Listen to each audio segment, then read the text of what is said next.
Have your sports curiosity cured. 4-point lead. Here comes Fox. 5 seconds remaining. Fox to Wemby. Wemby tries a three. Puts it up. Off the mark. Anunoby the rebound. It's over. It's over. Knick fans, this is not a dream. Your long wait has ended. Go ahead and cry. After 53 years, the Knicks are finally NBA champions once again. A veteran of the sports reporting game for over 25 years. Kone driving forward. Play through towards Kyle. It's Kyle with the goal. He's only just come into the game. And now Kyle writes a new story in Canada's sporting history with the country's first World Cup goal on home soil. When his country needed him, Kyle Lowry did not miss a beat. He buries it. It's 1-1. Breaking down Edmonton's favorite teams. The perfect storm. It's reaching its anniversary of their first title. Once again, the Carolina Hurricanes are Stanley champions. This is Sports 1440 and the Kevin Karius Show.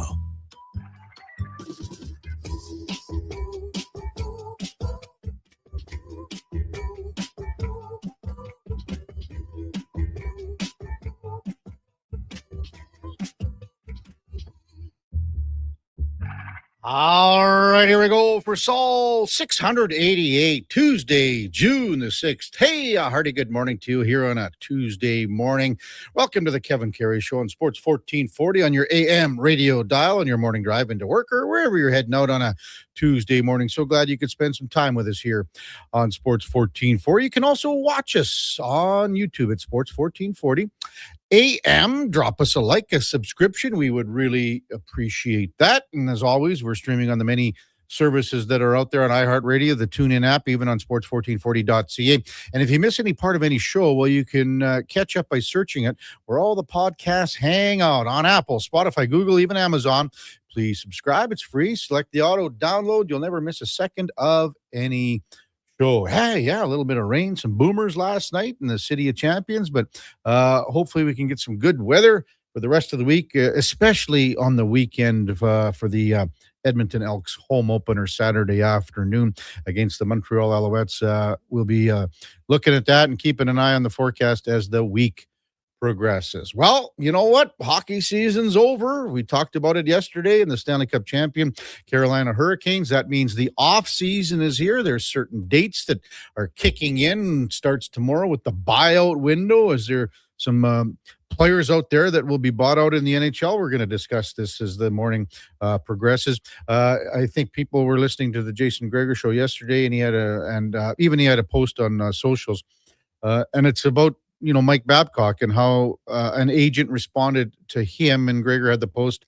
Basically, I'll paraphrase, but playing with Connor McDavid, Leon Draisaitl is diminished by the potential to be coached by Mike Babcock. This isn't Gregor. This is an agent responding to Gregor's query.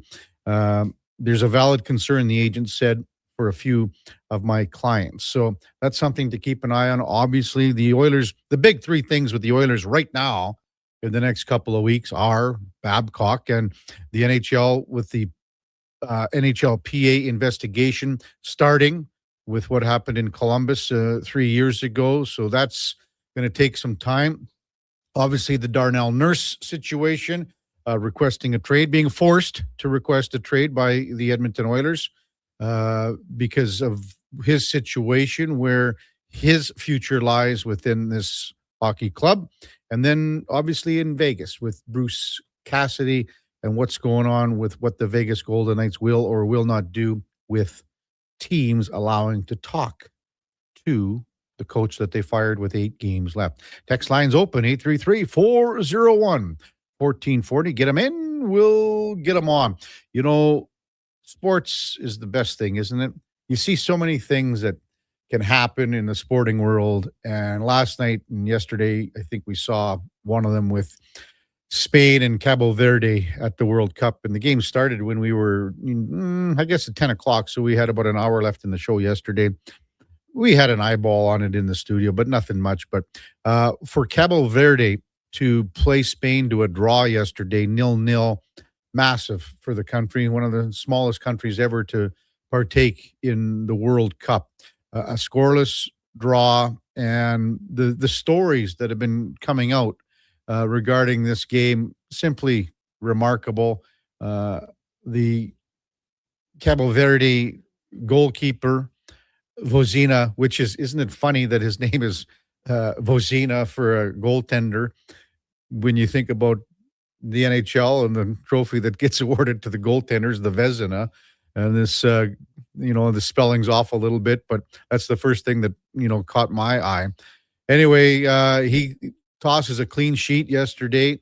He had like 50,000 followers. And after the game and into the course of the night, I think it's surged now to over 6 million for a guy named Vosina.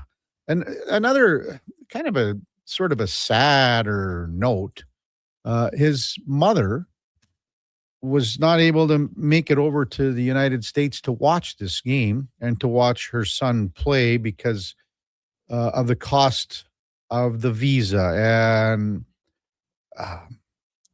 how it worked. Like the United States has certain countries where you have to put down a deposit and pay for your visa before, and then it's refundable, et cetera, et cetera.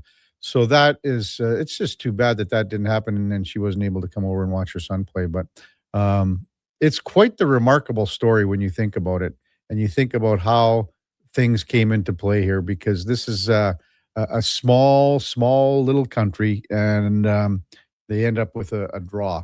Also in the World Cup yesterday, Belgium and Egypt 1-1 draw. Saudi Arabia and Uruguay 1-1 draw, and I think the Uruguayans had to come back in that game, scored a goal with about 10 minutes or so left. And then also in Group G, Iran and New Zealand played to a 2-2 draw. 4 games today. We got France and Senegal in Group I, Iraq and Norway, and then in Group J, Argentina, Algeria, and then later tonight, Austria and Jordan. But pretty neat. Spain had, I believe, 27 shots, directed towards the net, 7 saves by this Vozina character. It's been 60 years since there were that many shots directed without a goal. 60 years, the 1966 World Cup where England won. Simply remarkable. Hey, let's welcome in the Duke of Delburne on a Tuesday morning. Duke, a hearty good morning. It was a weird, no hockey, no Jays last night, no NBA. Weird. It was weird, Kev. I found myself kind of standing there almost like John Travolta in Pulp Fiction, waiting out in the waiting area, living room area of the mansion, just kind of standing there, turning his head, his hands out to his side, saying, I'm not sure what exactly to do with myself right now. I'm an unguided individual at this point. But, you find other ways to occupy your time. You catch a little bit of soccer. There were, of course, other baseball games on to peruse throughout the course of the evening. Pete Crow Armstrong, we're actually just seeing the clips on the TV in the studio right now. He hit for the cycle, and the Cubs win over the Rockies, first of the season. A very slow start with the bat for PCA, who was last year's front half of the season MVP leader. Realistically, for the great surprise, the Cubs were a little bit of a different story this season. They're not even the best team in Chicago, which is crazy to say, but I digress. And then, just try and get out. Enjoyed a little outside time before the rain rolled in, which was also a welcome sight. Little evening showers, and I thought I even heard a little bit of rolling thunder, but maybe that was just in our area. I wasn't sure if that was also just what I was watching on TV tricking me. So doing a little bit of rehab on my knee, trying to make my way back, and the afternoon can still slide away from a guy pretty quickly, even without NHL playoffs or NBA playoffs to occupy your viewing time. So I'm just trying to think, was the Spain it wrapped up pretty much right at the end of Fantasy Frenzy. Yeah. Well, they were going bananas, eh? Oh, it's awesome to see. Like you said, it's stories like this that do make the World Cup so compelling, because a nation as small as Cabo Verde is, shows up to the World Cup, zero expectations. Any fans that are able to make their way over, or even the ones watching from back on the islands, this is everything to them. And you talk about for Spain, I mean, man, we have seen a ton of surprises in just a matter of the first handful of days here. Spain is the favorite to win the tournament. I know. And you draw against Cabo Verde, it's wild. So we'll see how the other one of the favorites, and my pick to win is France. They're going to be going here this afternoon. They're up against Senegal, who, without doing a lick of research or checking world overall standings, I am pretty confident poses a higher threat than what Cabo Verde does. So I'm looking forward to it. And then my surprise team also in action today with Norway taking on Iraq, and the big Viking goal scorer that and Team Norway was at the Carolina Hurricanes game last week too. So there's a fun little tie-in as well. How'd they get in? Yeah, good question. 7-Eleven in Edmonton. We were talking about the certain dates that are coming up here regarding the NHL. And again, the Oilers are front row center here at all of this. It's been a wild month already with everything that's happened with Bruce Cassidy, then Mike Babcock, and then Darnell Nurse. So it's not going to tone down to any extent, you would think, moving forward here in the next couple of weeks as we head into free agency. And that's another whole topic of conversation because it's a little lesser of a free agent class than years past, but there's still some big nuts in the bowl. Again, the buyout window starts tomorrow where teams can, look at that possibility of buying out players. It's a slippery slope. I mean, the Oilers did it with Jack Campbell, and they're going to be paying a long time for Jack Campbell here. And it cuts into your cap space. It does everything for sure. So there are some possibilities. You can even look at a guy, and maybe we'll discuss this with Mike Maniscalco, Carolina Hurricanes play-by-play guy, who's going to join us right after the first break here at 7:20. I mean, Jesper Kotkaniemi is an example where is he part of the plan moving forward in Carolina, because he didn't play. He never played at all in the Stanley Cup playoffs. They were relatively healthy, though, too. It wasn't like the opportunity was there. And we talked about it yesterday about how hard each and every player plays. Well, those guys in the lineup know. And we're talking guys like Jankowski, Carrier on the fourth line, Robertson. Those guys know if they don't bring it every shift, they're gone. They're in the press box. There's another player that's waiting to take their place. You do not want to give up your site, your spot.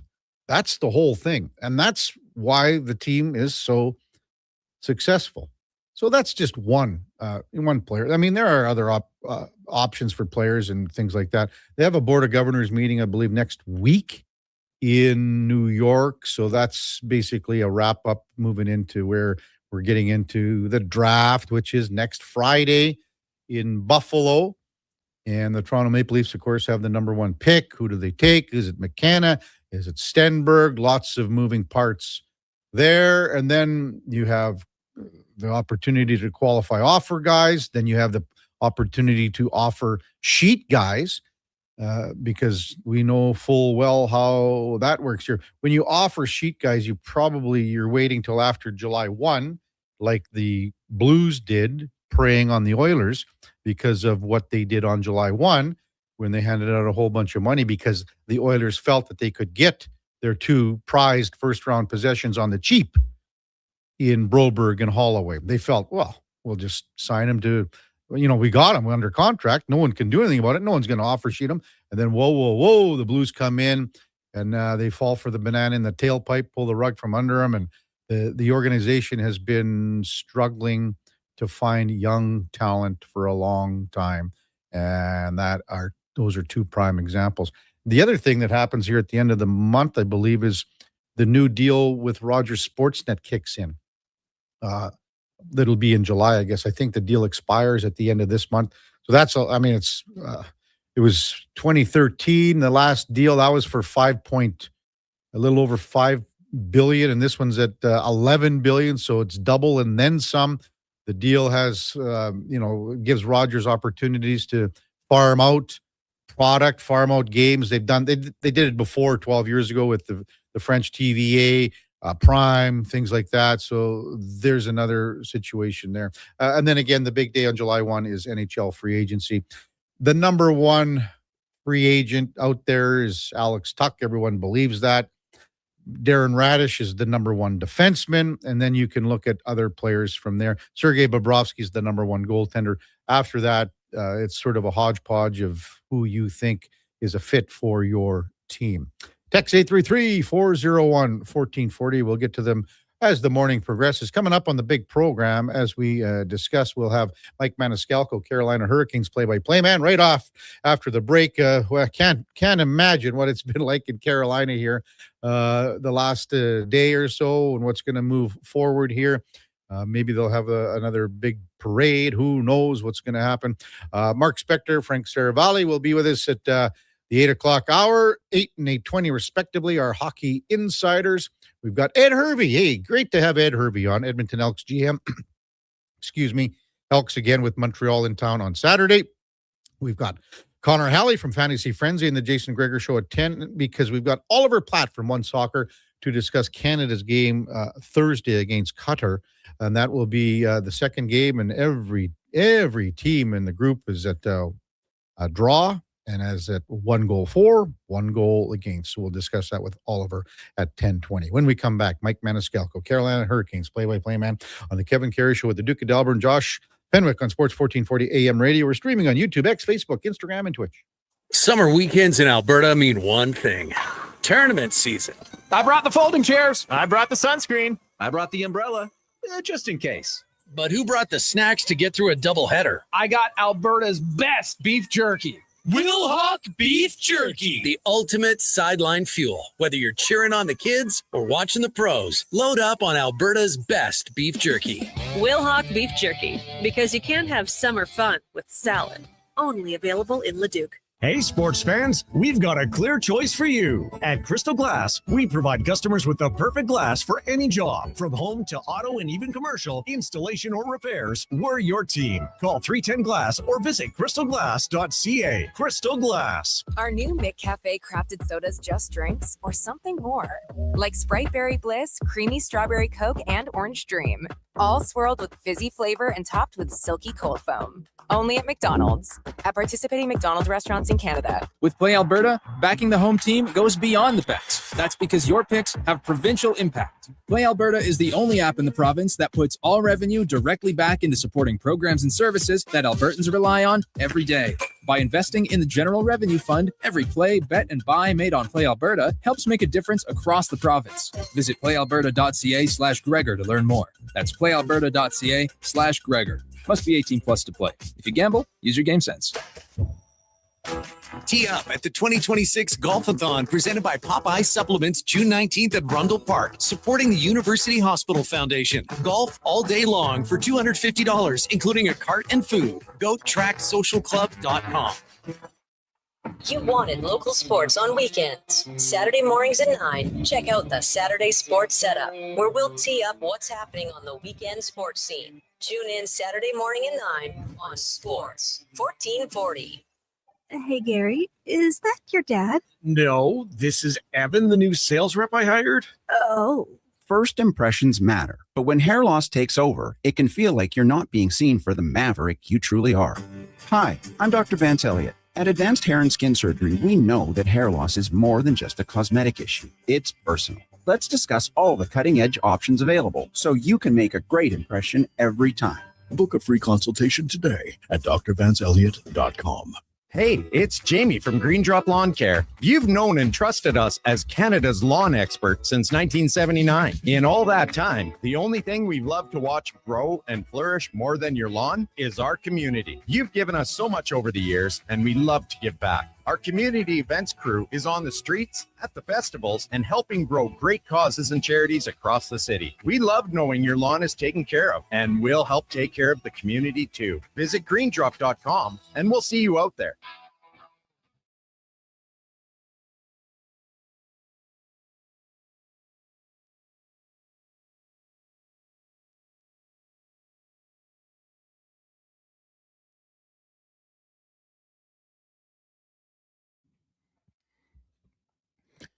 Portions of this hour brought to you by the Edmonton Elks. The Elks home opener, June 20th. It's going to be big. Lock in your tickets at goelks.com/tickets.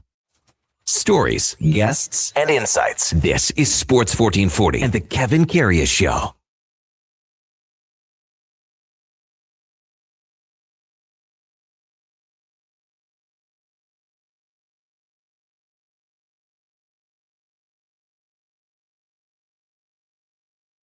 All right, welcome back to the big program, 7:20 in Edmonton, and time now for the Puck Report, brought to you by Fountain Tire. And at Fountain Tire, when we say we're on this road together, we mean it. From tires, wheels, and oil changes to vehicle repairs, visit fountaintire.com to find out more. As we welcome back Mike Maniscalco, Carolina Hurricanes play-by-play man. Good morning, Mike. You're with Kevin Karius. Thanks for jumping on Sports 1440 this morning. Really appreciate it. Good morning to you, Kevin. Hope everything's going well there in Edmonton. Well, not as good as it is for you there, Mike. I mean, have you guys come down off cloud 9 yet? No. In fact, I think we might have found a cloud 10, if there's such a thing right now. Oh, what's been the reaction, the feeling, everything in Raleigh and area here after the Cup win on Sunday night here, Mike? When we got back to the airport, we landed in Raleigh about 7:00 last night, and it was packed. And I mean, it was Canes fans as far as the eye could see, and then the party spilled out. I'm a little bit too old now, Kevin, to go out for the, I can do 30 consecutive hours. I don't think I can do 50 the way that I used to. But the party spilled to downtown Glenwood last night, which is the big main drag here in Raleigh, and it was as euphoric as I have ever seen a town celebrating a championship. And it was all good. There's nothing on the, we need to call in anybody and calm stuff down. It was just a gigantic party feel that Lord Stanley has made his second return, I should say a second trip, not return trip to Carolina. It took 20 years. He lived a couple other places, but he's going to spend the summer here. So everybody here was just ready for this, especially the way that this team has played the last 8 years to get to this point. Well, I got to give you credit, Mike. I don't think I could make a hit this morning after coming in last night. There's no way. I think I'd be probably some, passed out at some party wherever it was. I don't know how you do it, but really appreciate you coming on. So you just said, yeah, it's been a journey of 6, 7, 8 years where they were always knocking on the door. And I remember when Kenny Holland was here, he said, in Detroit, our plan was we always got to be knocking on the door. One of these years we're gonna tear it down. But that's been sort of the master plan here. How would you assess, this journey from the last several years? Well, when Rod Brindamore was named the head coach of the team, I've shared this story, but I'll share it again. I don't think I've shared it with you, Kevin. When he was named the head coach of the team, the Canes were kind of in that wilderness. They'd been 9 years without the playoffs. The last time they made the postseason, they went on that great run and lost to Pittsburgh in 2009 in the conference final. But that was always the story for Carolina, right? It's if they got into the playoffs, it was a long run or no playoffs at all for the Hurricanes. And Rod Brindamore, and I remember I was hosting, it was a fan fest. He's named the head coach. And, one of the questions is, we ask all those brilliant questions as the hosts of those things, was what's the goal this year? And it's his first year. And one of the fans screamed out, make the playoffs. And Rod, to everybody's shock, said no. And so everybody's like, what do you mean? No. What do you mean? And he goes, no, our goal is to be the best team. That's our goal. And meaning to be the best team in the NHL, win the Stanley Cup. And then everybody, reacted to it. But it was a process. And, there were some pieces missing. There was culture. There was step. And I think that we've gotten really caught up in the sports world that we see teams turn around in 2-3 seasons and win the whole thing. And again, there's no one blueprint to get this done. But this was a process in Carolina, and the way that this team plays, I wanted to remind people before this year, 3 out of 7 years, they make it to the Eastern Conference Final. I don't think that's failure. I mean, I know it's not winning the whole thing, and by no means am I doing the world's great. No, you want to win the whole thing. You play to win the games, but it was a building process to get to this point, to get the pieces in place that you need to get to. And then they finally got the chance to kick down the door. And they did it. And I think that one of the lessons is if you believe in what you're doing, you stick with it. It's going to pay off down the line. It took maybe long. I'll tell you, for Rod, knowing Rod, it took longer than he wanted it to, and everybody else. But when it finally gets done, it's just incredible. And now we'll see if this team is set up for a while, because you look at the contracts with what Eric Tulsky has done and everything. They have cap room to work with, and something else. This front office, this coaching staff, they don't settle. It's not going to be like, oh, well, we're just going to do this. They're going to kick the tires on everything that's out there to see if they can make them better than what they already were for this season. Man, there's so many ways to go with this interview and chat with you now, Mike, after what you just said there. I think we'll kind of go that way because we talked about it yesterday with how this team is set up and what kind of an excellent position that they are in moving forward with draft currency, with the players locked up. Dynasty's a tough word in any sport, but I mean, this team is set up. Maybe just let our listeners know from your vantage point what you're seeing here moving forward. Well, dynasty is a real tough thing. And looking back on it, to think of what the Florida Panthers have done in the last 3 years, right? Three finals appearances, 2 cup wins. I'm very sorry to bring that up, Kevin. But it's when you look at what this team has done, they have always had, and I think this is the hardest thing about any sport when you're building your franchise, to be right here in the now and also be mindful of the future, right? It's not just put all of the chips in to win now, although that's kind of I don't have a problem with that philosophy. If you think you're going to win, like what Ken Holland said, when you're knocking on the door, knock through the door. But they have done a remarkable job, Kevin, of identifying players that fit the system and then getting them signed to contracts that are beneficial. People are going to see these 8-year deals for guys who and I'll use Logan Stankov and Jackson Blake as the prime examples for it. People are going to look at those deals and be like, you're going to sign these guys to 8-year deals right now. And, you think they're going to do this? Well, now you look at the money and the trajectory that they're on, and people are like, man, they're underpaid. They're in year 1 of the contract, right? So the front office has done a great job with that. The deal that they did with Seth Jarvis to get him locked up. They've always looked at this to keep core pieces there, but these are all great players. And again, it's, 24 hours, 48 hours since they won the cup. Yeah. But the other thing for those deals now, if they want to make a move, those deals don't look that bad to move now, right? I mean, I think that some teams would be like, oh, we'd love to have a player with this skill, with that number under contract that long. So the door is open for this team. The window is open, whatever phrase you want to use. Dynasty is a tough thing because, as you well know, this is the hardest damn trophy to win in professional sports. Sure. It just is. But they have set themselves up, and I think that, and I'm not chastising fans everywhere. But for the Canes fans here, if they don't win it the next 4 years, but they're at least advancing in the postseason like they have the previous 8, you have to get into the postseason. You have to have a team good enough to win around in order to win the whole thing. That's all you can ask for. And they also have, we can talk about how they built the guy behind the bench is really the biggest key to this whole thing, Kevin, and what Rod Brindamore has been able to do with his coaching staffs and getting the players to buy into this is how we have to play in order to win. Mike Maniscalco, Carolina Hurricanes play-by-play man, our guest on the Kevin Karius Show here in Sports 1440. So, I mean, you look at what Rod Brindamore has accomplished here and think about it, and I compare it to here, and you have a guy like Chris Knobloch who took the team here to 2 Stanley Cup finals. The team was off this year. Knobloch could have coached better. The players could have definitely played better. Where I'm getting at here is the results weren't here at the end to win the Stanley Cup, just like in Carolina, as you know. So what was it about staying with that plan and that process? Because it's not just here in Edmonton. You see it across the league. Coaches are gone just like that. Yeah. What is it about the Carolina plan and process that made it keep that way going, keep that process going to where the end result finally made it? I think one of the hardest things for fans to admit is sometimes your team is not the best team in the series when you lose. And I think that was just part of it. I mean, we're not that old, Kevin, but I think that we're old enough to remember, and we read history books, so we know. But like in the 1970s, I like to use this as a reference point.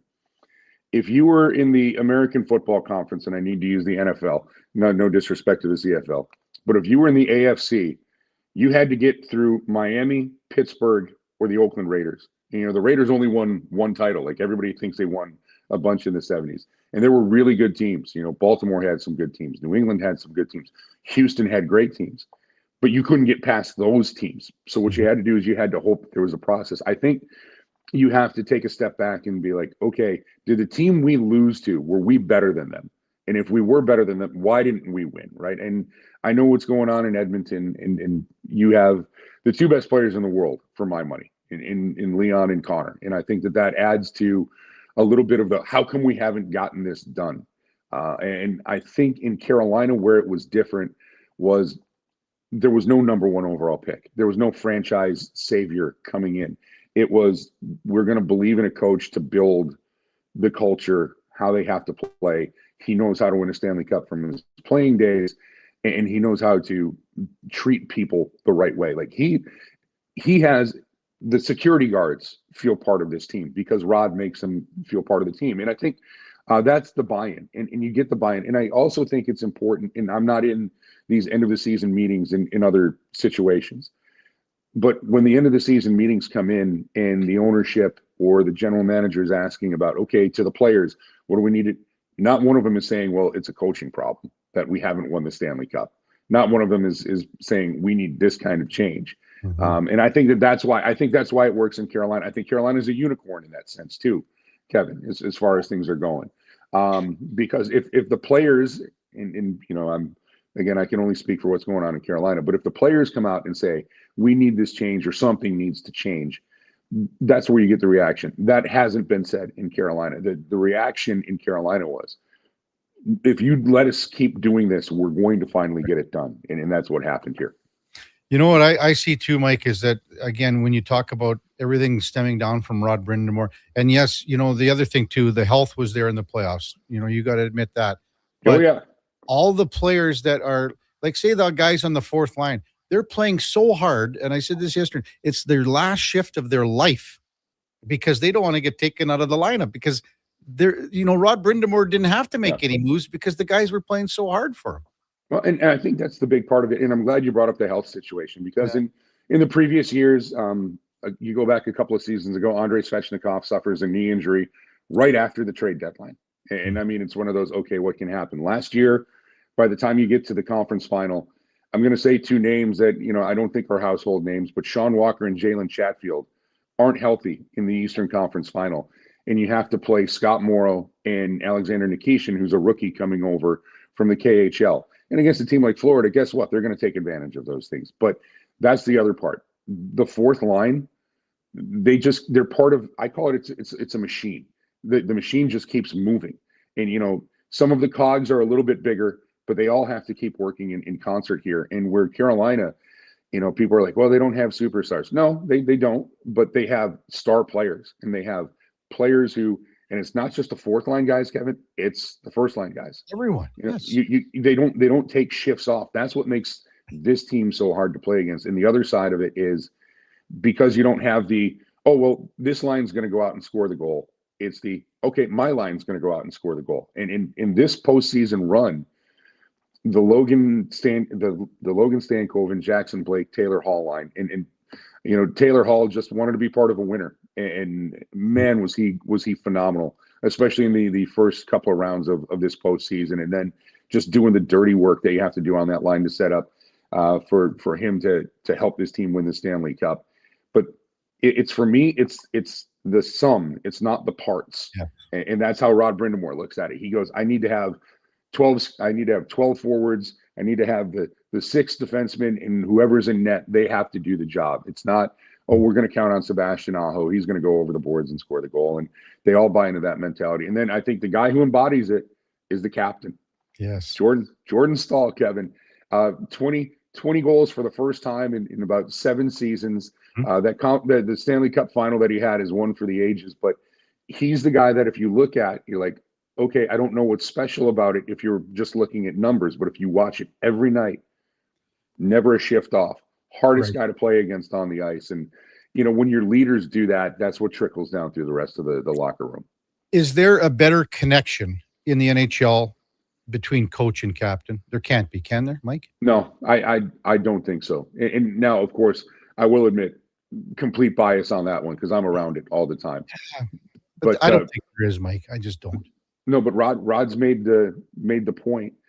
And there's a great story going back to when he was the captain of the team. And again, I hate to bring this up. We're in Edmonton. So 2006, after Game 6 at Rexall. I think it was Rexall at that time. I don't think it was still the Northlands Coliseum.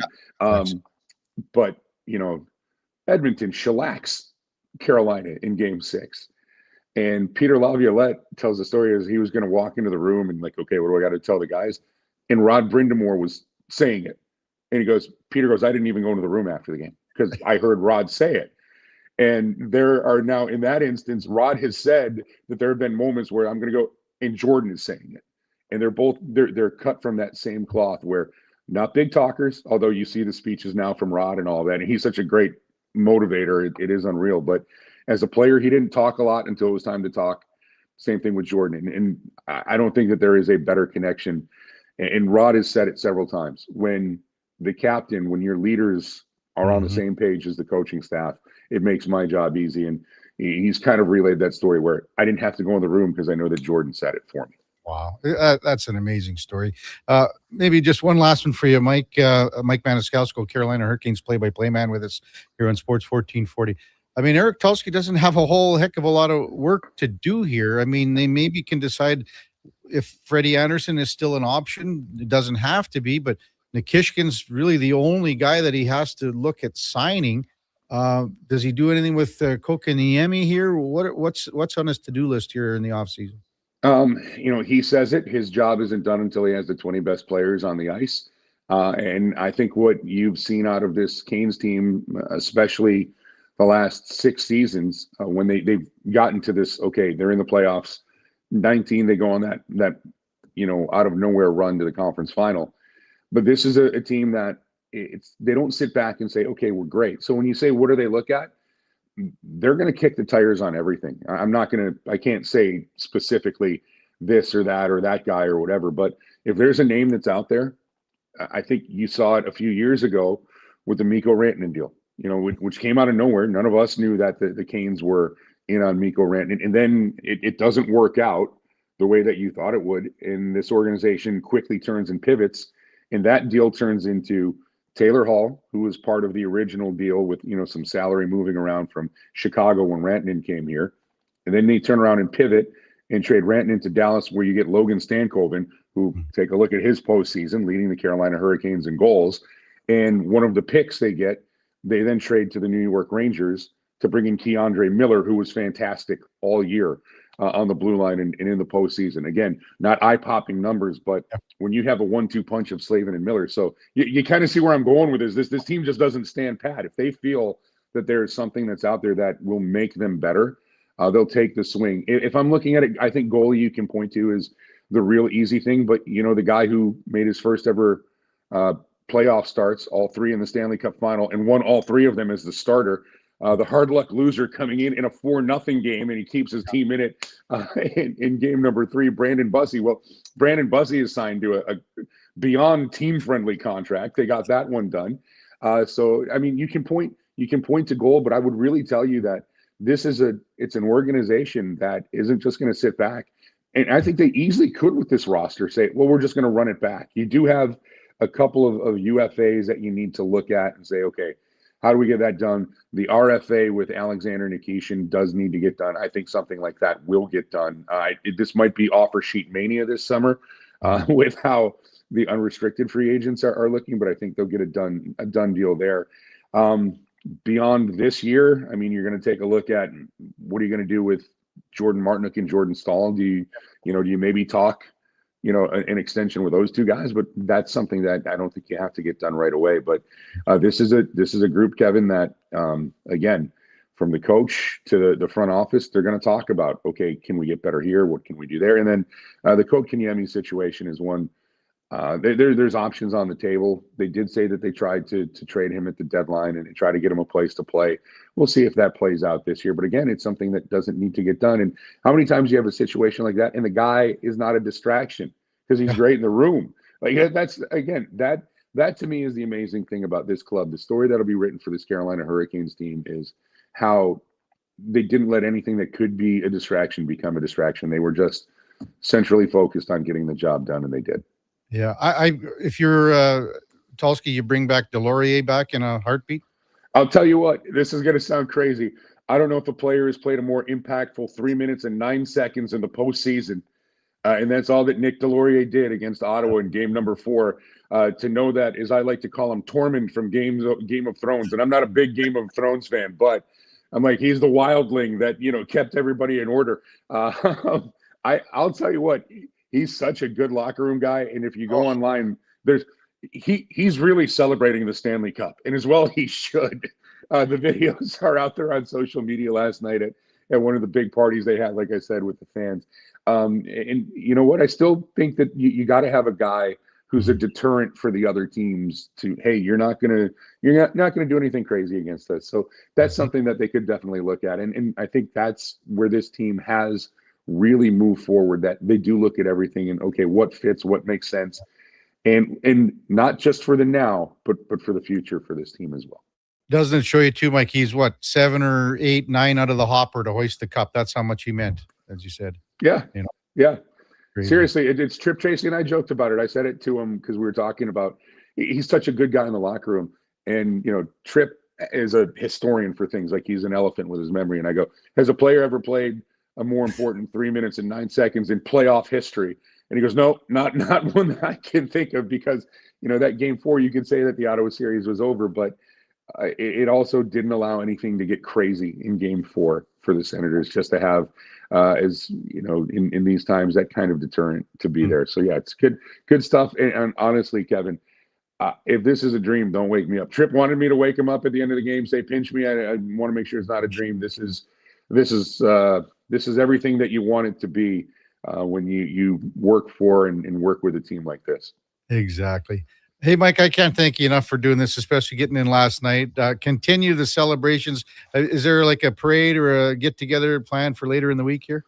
Saturday is going to be a big parade here in Raleigh. It's going to finish up at the governor's mansion, and I'm sure that there are going to be a lot of Caniacs who are going to find their way to downtown Raleigh to be a part of that. So yeah, Saturday at I think 11 o'clock the parade kicks off, and it gives the guys some time to celebrate this before going right back to it, and we'll get ready for Saturday. It should be crazy. Thanks for having me on, Kevin. Appreciate it. Get some rest, Mike. Have a wonderful off season. Take care, and congratulations. Thank you very much. Yeah, that's Mike Maniscalco. Whoa, boy, one of the all-time best Carolina play-by-play man for many years, and to come on this show after getting in last night, as he said, I can go for I'll tell you what, who should listen to that conversation is Eddie Steele.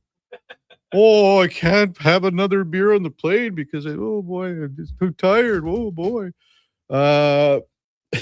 Unbelievable. So Mike is giving her all the way till last night, gets up this morning and does a great interview. That's our Puck Report, brought to you by Fountain Tire. At Fountain Tire, we focus on one thing. It's your vehicle. Check them out at fountaintire.com. Book your appointment today. As we said, the best line in the playoffs. I don't even think you can make an argument, because how are you going to argue this? The best line in the playoffs was Stankoven, Hall, and Blake. You have that line locked up. I'm not saying they're going to play together all the time for the next 2 years, but you have that line locked up for the next 2 years at $14.2 million. The whole line. The best line in the Stanley Cup playoffs from start to finish. Locked up for $14.2 million. Unbelievable. We'll get to your text, 833-401-1440. When we come back, Kevin Karius, Duke of Delburne, Josh Fenwick on Sports 1440 AM radio. We're streaming on YouTube, X, Facebook, Instagram, and Twitch. There's one game that kicks off summer, June 20th at Play Alberta Field at Commonwealth Stadium. The Elks home opener, Elks Alouettes, presented by James H. Brown, Alberta Injury Lawyers. Lock in your tickets now at goelks.com/tickets. Our city, our year. Hi, Mike here from Northgate Chevrolet Buick GMC. This deal's only good till 6 o'clock tonight. We need your credit card to hold the color. Hold the color. Summer package. Winter package. And the ever-famous re-PDI fee. I gotta pay to rebuild the car? Does this sound familiar? At Northgate, we do things differently. We offer 0% financing, a great selection of new, pre-owned vehicles. So if you'd like to do business a different way, stop in and see us today. 13215 97th Street, or visit us online at northgategm.com. You're in Northgate country. Looking for a truck that could handle anything Alberta throws your way? Wolf GMC Buick has the offers to get you behind the wheel. Get 0% financing for up to 72 months on select new 2026 GMC Sierra 1500 models. Plus, trade in an eligible 2015 or newer pickup and receive a $1,000 truck trade-in bonus on select Sierra models. Ask about bonus offers for heroes, students, recent graduates, and more. Visit wolfgmcbuick.com. Everything is going to be okay. If you're feeling the weight of too much debt, you have options. I'm Dan McDicken, a licensed insolvency trustee with Faber. Becoming debt-free is possible, and a personal bankruptcy or a consumer proposal will get you there. Schedule your free Faber Focus session at faber.ca today. You'll learn how a consumer proposal will eliminate your debt by paying a percentage of the amount owed without interest. At Faber, we've got your back. Don't let equipment failure stop you cold. At AWS Welding in Nisku, our factory-trained service techs are on hand for all welding equipment repairs. We're a fully warranted center for Miller, Lincoln, and ESAB. And we service all makes and models. Proper, regular service extends the life of your gear and keeps it running at peak capacity. Don't wait for a breakdown. Book your service appointment today at 780-979-0470. AWS Welding. We make it happen. You wanted local sports on weekends. Saturday mornings at 9, check out the Saturday Sports Setup, where we'll tee up what's happening on the weekend sports scene. Tune in Saturday morning at 9 on Sports 1440. Photographers, start your cameras. Vision Credit Union's annual photo contest is back. We're asking you to show us the people, places, and moments that made you glad you chose this rural life. Maybe it's the view from your farm, a walk down Main Street, neighbors pitching in, a weekend at the rodeo, or a sunset down a back road. Share your photo to show why life in rural Alberta is a choice worth celebrating. Enter and vote at whatsyourshare.ca. Barbecue season. Nothing like a great steak. Which reminds me, Metal Supermarkets has even created custom grill tops for rusted old barbecues. Just one of the many special requests they've received over the years. You'll be amazed what their skilled crew can do. Barbecue grills to grills for classic cars. Sky's the limit. Speaking of sky, that's a lot of smoke up there. And fire in the hole. My steak. So long, sirloin. Metal Supermarkets, the local convenience stores for Southside, West End, metalsupermarkets.com.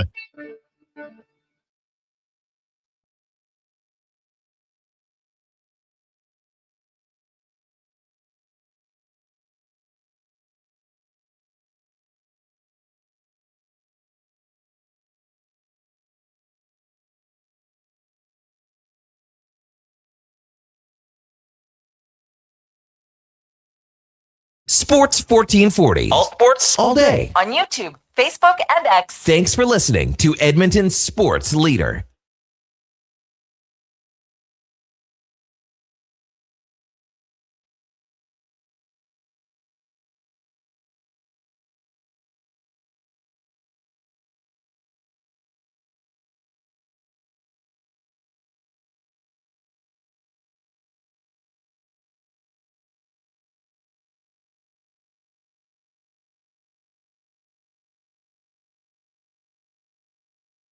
All right, welcome back to the big program. 7:49 in Edmonton. Kevin Karius, Duke of Delburne, Josh Fenwick with you here on Sports 1440 AM radio. Great chat with Mike Maniscalco. Man, that guy can bring it. And passion for that team. And when things are done right, done properly, you know what? Here's another thing. Let's see how the comparable is. Well, haven't seen anything yet, to be honest with you, right? So we know it's going to be okay. What do you think the comparable will be compared to Florida celebrating the Stanley Cup when you talk about class and everything else? Come on. I don't know if we'll ever see a team quite in the sphere of what the Panthers did, because it's just so, and I can understand the angle that some people actually like that, because hockey traditionally is such a bland, like the players, they're all cliche and cookie cutter and all that stuff. So some people like to see a little more flavor and personality. I think that stuff, like at a certain point, there's lines that get crossed about, like, why are you so concerned about the team you beat instead of just enjoying the moment with your teammates, your friends, your family, if they're obviously partaking and stuff like that. So that's where it's lost on me a little bit. And when you talk about an organization like the Hurricanes, and we saw it in the post-game celebrations, we even heard Kevin Bieksa talk about it in the final panel they kind of did before departing. That like you can just from an outside perspective look at this group and see how much they mean to each other. That it does seem like they're not going to much concern themselves with the or everything else around them, whether it be the teams they beat, the little tiffs they had along the way with opponents and whatnot. It's all about the team, and we saw that on the ice. We saw that in the way they play, and I think we'll see that in the way they celebrate as well. There's nothing wrong with celebrating the right way. Like, I mean, Alex Ovechkin, did anyone have more fun than him? Probably I not. don't think so. Okay, now it's different. The way the Florida Panthers celebrated, I thought it was terrible. I'm with you, Kev. Don't get me mistaken. I agree that I thought it was, pretty classless. And as I said, like, what's the point? What are you trying to accomplish by dogging McDavid or the Oilers or the city of, however, Leon, everything. Go back through it all. And I just don't really see the point of it. I'd rather just see the guys enjoying the moment and more importantly, the company of their brothers in arms and their teammates. So just really quickly, I wanted to, because you touched on obviously Mike Maniscalco, who so gracious to join us fresh after returning home. I wasn't going to be offended or upset at all when I texted him yesterday if he said, listen, just got back, need to catch a few wings. Said, hey, no problem at all. But like him and Trip Tracy, who's his broadcast partner on the Carolina side Best of things, name in the business. They're great. I actually listen to them quite a few times throughout the playoffs because between driving around the city sometimes to and from events or back and forth from the farm over the weekend, on the NHL app, you can choose which broadcast to listen to if you're doing it via radio, like streaming it. I always pick the Carolina one because they're so good. And they also kind of went a little viral at different times because of the video footage of them in the booth during overtime calls or late game heroics and things like that. So as you said, just one of the real good guys in the biz, and his partner in crime, Trip Tracy, right up there with him too. Text 833-401-1440. The Real Duke says, hey, morning, guys. It's worth a mention. The Canes system is pure man-to-man, no zone, requires a total buy-in from all skaters. Yeah, we've been talking about this, Real Duke, for a long time, for weeks. And Taylor Hall even said when he got to Carolina, he wasn't in good enough shape, not good enough condition to play that system. It tells you something. It's not an easy system to do. Hey, we talked about it when Gossesbeer lost Hurdle in game 3, I think it was, and it set the dominoes in order. So that just shows you, if you have one player making a mistake, it's so tough to rally as a team to fend off a scoring chance. We saw it, and that was the Hurdle, Sisson's backhand pass. It was a beautiful play, but Hurdle is a big sow when he got past Gossesbeer on that play.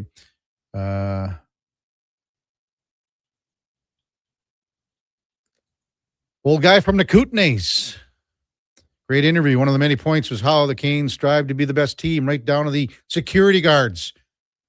Much of the formula is everything that Babs is not. Well, we're going to be getting into that as it goes. I've said it 100 times about Babcock and everything in his past, etc. To me, I'm more disappointed in how the Oilers have handled everything, to be honest with you. And that's how much of an indictment it is to the organization. Said that several times now.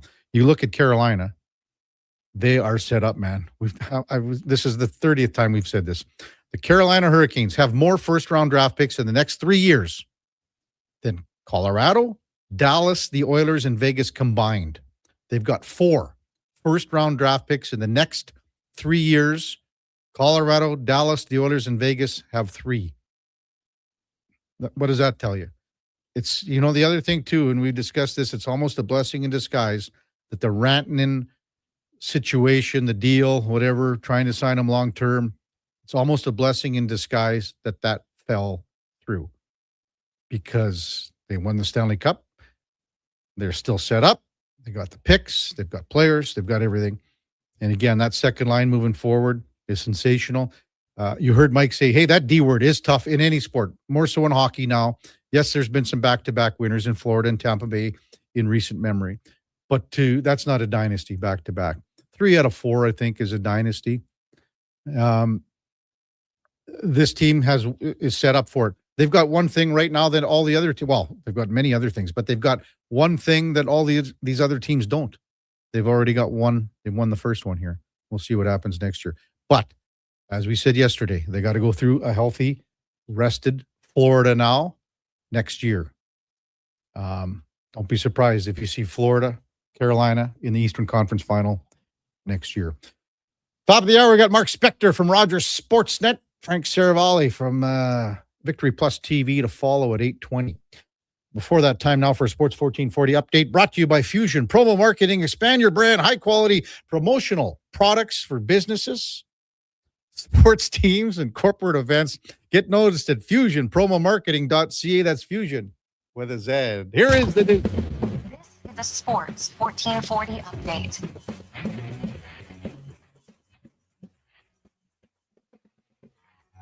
World Cup action yesterday was a day of draws as all 4 games resulted in even scores. Starting off with Spain, huge upset tie against Cabo Verde. Belgium drew even 1-1 against Egypt. Saudi Arabia 1-1 against Uruguay, and New Zealand in the nightcap nearly pulled off the upset, but they tied 2-2 against Iran. In the majors yesterday, 10 games total, including the Mets getting blanked big time by the Reds, 12-0.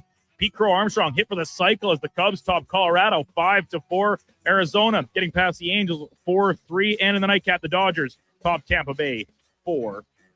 News from college football is expected. Texas Tech quarterback Brendan Sorsby plans to apply for the NFL's supplemental draft, a big reversal in what's been the epic saga over his eligibility after he had previously admitted to betting on college sports, including games in which he was participating. WNBA last night, Las Vegas falling to Dallas 96-66. Minnesota over Portland 107-74.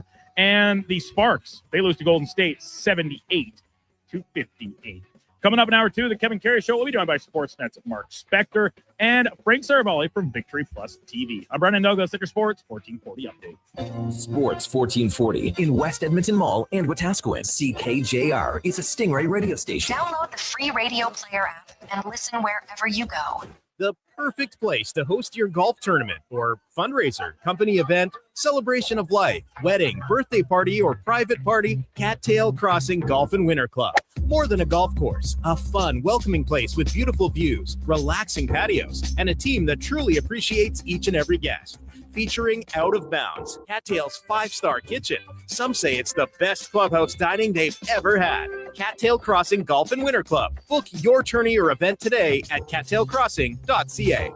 Say hello to your new favorite drinks. Introducing new McCafe Refreshers. Icy cool, undeniably refreshing, and available in 3 flavors. Strawberry watermelon, mango pineapple, and blackberry passion fruit. Only at McDonald's. You don't just need property services, you need problems handled. HireGood provides cleanup, debris removal, site monitoring, and safety attendance across Edmonton. We reduce issues on your property, keep spaces safe, and take pressure off your team. We resolve real problems for businesses while creating real impact because our team is built on second chances and they show up every day ready to prove it. Visit hiregood.ca or call and mention Jason Gregor for a first-time discount. HireGood. Stable jobs create stable lives.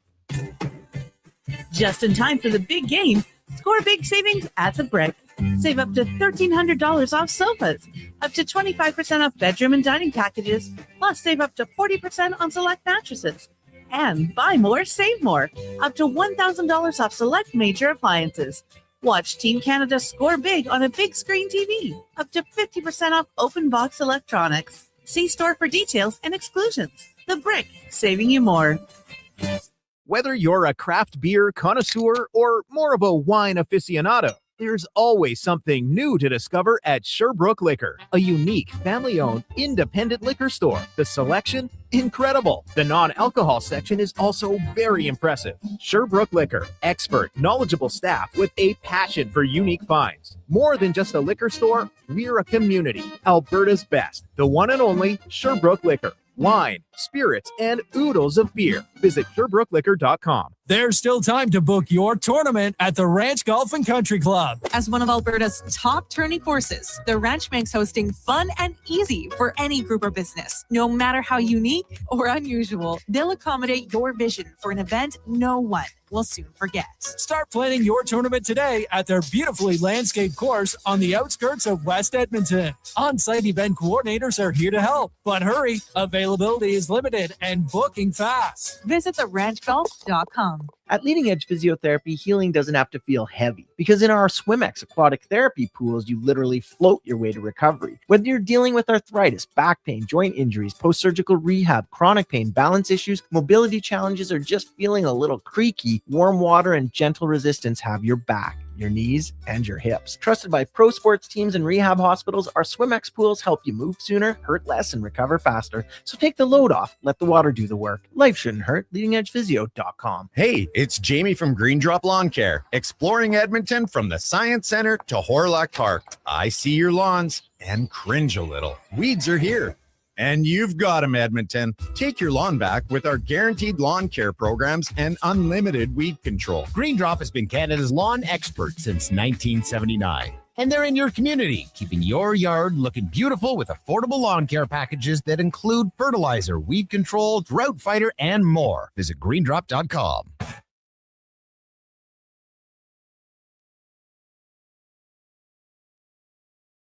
Have your sports curiosity cured with the Kevin Karius Show. This is Sports 1440.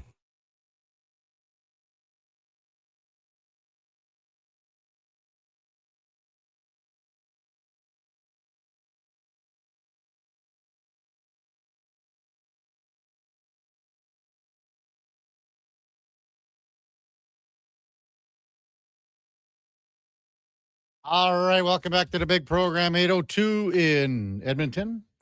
Time now for On the Mark, brought to you by Northgate Chevrolet Buick GMC. You can lease a Chevy Trax for only $80 a week. That's an unbelievable price. Absolutely everything is on sale right now at Northgate Chevrolet Buick GMC to get you road trip ready for the summer.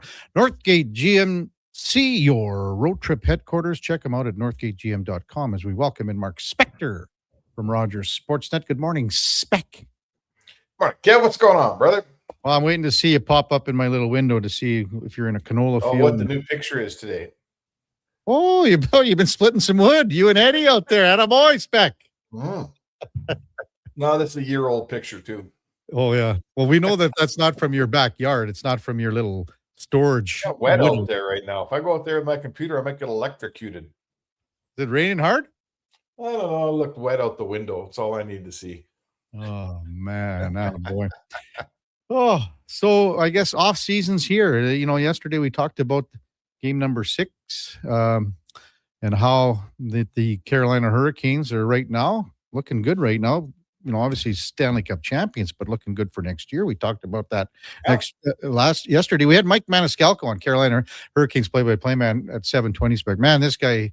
So they got in last night at 7:00 Spec, and Duke got him on somehow, whatever, almost like, 12, 13 hours later.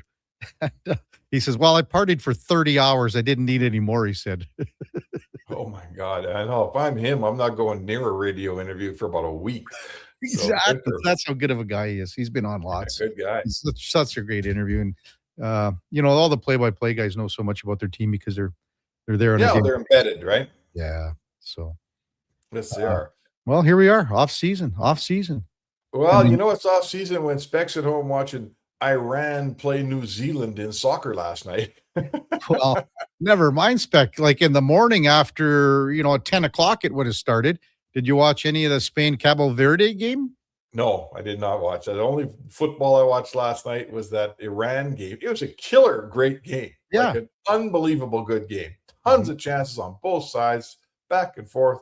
Really, really, really good football, exciting. Two teams that aren't going to win anything, but doesn't mean they can't play an exciting game. So that was fun. Yeah. And it looked like that the ballpark in LA was totally sold out. That beautiful place that the Rams play. So SoFi Stadium. SoFi, it looked like it was sold out. No. Hell of a spectacle. Stadium now.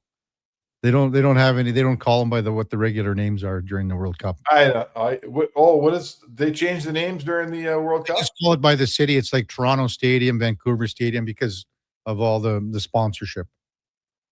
Geez, I wonder if SoFi signed up for that when they spent bajillions to put their name on that stadium. Yeah, well, just for the NFL and anything else except for World Cup. I'm sure. I don't know if there were any Olympics in there down the road. I don't know if that's something that happens in 2028. I have no clue. Well, there will be something in there in the Olympics. Yeah, but I they changed summers, so they'll be using that stadium. They'll probably be playing soccer in there. Yeah, but I'm saying I don't know if they changed the name as well. Yeah. For that. I don't know. I don't know, man. Like that's where we're at. It used to be you just had a normal name. Then they sold all the names, but at least it had the same sold name for the entirety of for a calendar year. Now they pick and choose when they want to use the sold name. Like, tell you what, let's just get back to Northlands Coliseum and call it a day, boys. Hey, before we talk maybe a little bit of Oilers and how this week or 2 weeks is going to look, when we had Maniscalco on, he told a wonderful story, Spec, from 20 years ago after Game 6 here when Carolina lost 4-0 to the Oilers. I remember Craig McTavish saying that was the best game that we've ever played. And then after the game, Peter Laviolette said that was the worst game we ever played. I don't know if you remember that, but I don't remember what Laviolette said, but that game could have been 10-0. Mm-hmm. It was never in doubt from the very first puck drop to the very end. The fact it was 4-0 was a testament to Cam Ward, as I recall. It was 20 years ago, but it was. I mean, we knew we were going back to Raleigh at about the 10-minute mark of the first period because it was, and it never changed. That give that Oilers team credit. They won on the road on Pisani's goal. They came home and it was a no-doubter in Game 6. We all know what happened in Game 7, but to a man, everyone on that Oilers team felt because of what they did in Game 6, they totally believed they were going to win Game 7, but it just didn't pan out. And they should. I mean, it was really no different than very similar to 2024 in Florida. Yeah. You win Game 6, you go down there, you play a 2-1 hockey game, and unfortunately, on both occasions, Edmonton only scored one goal. I believe Carolina won 3-1 on an empty netter, right? Mm-hmm. But it was 2-1 late in the game, just like it was in Florida. And, there's not many Game 7s get won with one goal. I'd say that to you. So anyway, Mike Maniscalco told the story of the 20 years ago with Peter Laviolette after Game 6, and he was getting ready to address his team coming in the room, and he heard Rod Brindamore, captain at the time, talking to the team. And he listened to what Brindamore said, and he never went in the room. Is that right? Everything that Laviolette wanted to say, Brindamore had already done it. And which leads us to 20 years later, Rod Brindamore was going into the room at some point this year to talk to his team, but stopped because he overheard what Jordan Stahl was saying to the team. And everything that Jordan Stahl was saying was bang on. And Rod Brindamore goes, I don't need to talk to the team. No. Now that's the connection between coach and captain that happens few and far between, I would say, Spec. Yeah, I mean, that's it. A captain's job and a leadership group's job isn't to challenge the coach and to try to tell them how things work. I mean, sure, they work together. It's a team. So people have opinions in meetings and things like that. But when you get to crunch time, right? When you get to crunch time, you can't be following 3 different plans or 2 different plans. The leadership group, their job is to impart what the coach wants imparted. And it's no time after a Game 6 or an important game to start second guessing the coaching staff or let's do it our way or a different way. That's what happens on bad teams. On good teams, the leadership group says, we're supposed to be playing a certain way. We're not doing it. And this is what needs to change. And if the coach doesn't even need to give the message because the captain did a better job with it, now you got a hell of a team right there, don't you? Yeah. And again, we were saying yesterday that second line. The second line for Carolina, was that the best line in the Stanley Cup playoffs? Well, it's a pretty good line. I mean, they won their, they won their matchups for 4 rounds. Okay. So yeah, I don't know. It's hard to tell because the first line gets them oftentimes a tougher matchup and all those things. But I'll tell you what, they were the most dominant line in terms of whoever they got put out against. They were the better line all series long. And that's what we were saying yesterday. That line's locked down, locked in for 2 more years at $14.2 million. That's something. Yeah. And you look at how the Oilers are, and I mean, nothing against what they have, but that's just not possible. They makeup. It isn't, but I mean, you can't have Leon Draisaitl and pay him $7 million. No, of course not. You can't have that. So listen, we're right in the middle of all of a sudden a Carolina team that didn't win anything and had a really good team. And we all said, well, what's wrong there? We flipped the switch to everything Carolina does is the smartest and the best, and they're the smartest. And, they got a couple of analytics guys that blogged at Edmonton. Congratulations for winning the cup. I got news for you. There's 31 other teams with analytics guys that didn't win. Right? It doesn't mean that analytics is king because Carolina won. Everybody's got an analytics department out there, right? I can give you some really smart analytics guy. How many cups has Dubas won, right? So good for those guys in Carolina. Good for Tulsky. They get every accolade, man, because they earned it. But I think we will eventually cool down on the what do we call them? The brainiacs here in Carolina. They're a damn good team and they got a good salary structure and all of that's awesome. But 2 months ago, we weren't talking about them that way and nothing's changed except for the fact they finally won. Mark Spector with us on Sports 1440. Okay, Oilers. Next 2 weeks, let's call it, leading up to the draft and then the weekends there. And then we've got free agency on July 1. Is Darnell Nurse the first thing that gets done here? The first domino to fall? No, I don't know, because frankly, the Oilers aren't really in control of anything at this point. And it's just by nature. Like, first of all, let's talk about the player. When you shop a player around the league, you don't have control of the timeline unless you want to just say, I'm trading him by Tuesday for the best offer I have, which is not smart. Your timeline is shaped by the offers that come in. And generally there's a deadline. Generally there's a trading deadline in March, or at this point there's the draft, I think, serves as a deadline for this particular transaction. So as we get closer to the draft, there's more pressure on everybody else out there who has an interest in Darnell Nurse to make an offer that Stan Bowman will deem acceptable. So it's not in Stan's hands how fast this trade happens, unless he wants to just give Nurse to the first guy. As for coaching, and that part, the part about Nurse, that's not Stan's fault. That's the same with every GM on every team. You shop a player, you're reliant on the market to close the deal. So that's just hockey. Now, the coaching thing's different, right? They've left themselves in a position where they have zero control. Vegas controls Cassidy and the league controls Babcock. And the Oilers are sitting there tapping their foot, waiting for somebody to come along and say, okay, we'll allow you to hire your coach now. That's just poor work by the Oilers. They've left themselves totally vulnerable and reliant on other people before they get to hire their coach. Exactly. Which leads me to what I'm saying is that if you're a player and you don't know who's coaching here, why do you want to sign?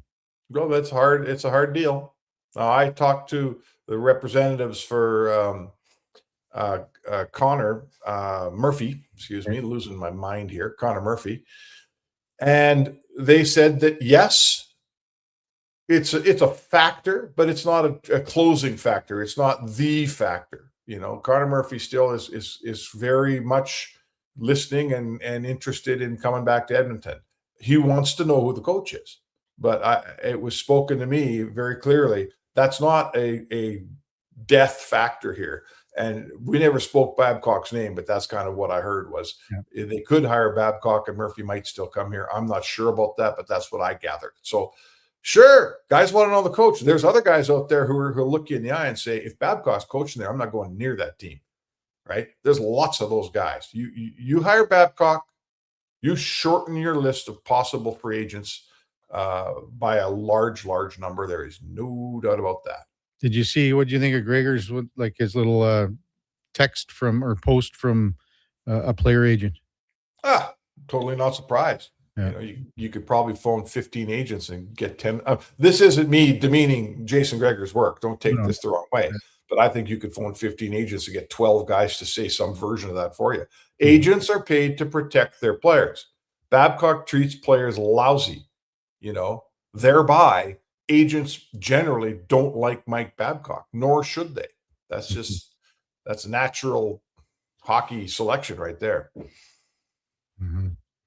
What do you think? I mean, were you surprised to see an agent speak out against Mike Babcock? No. Here's what I think. I think everything within the Oilers, as I said, they've put themselves in this predicament where they're relying on too many outside factors and possibilities. Sure are. And that's the problem with this last month.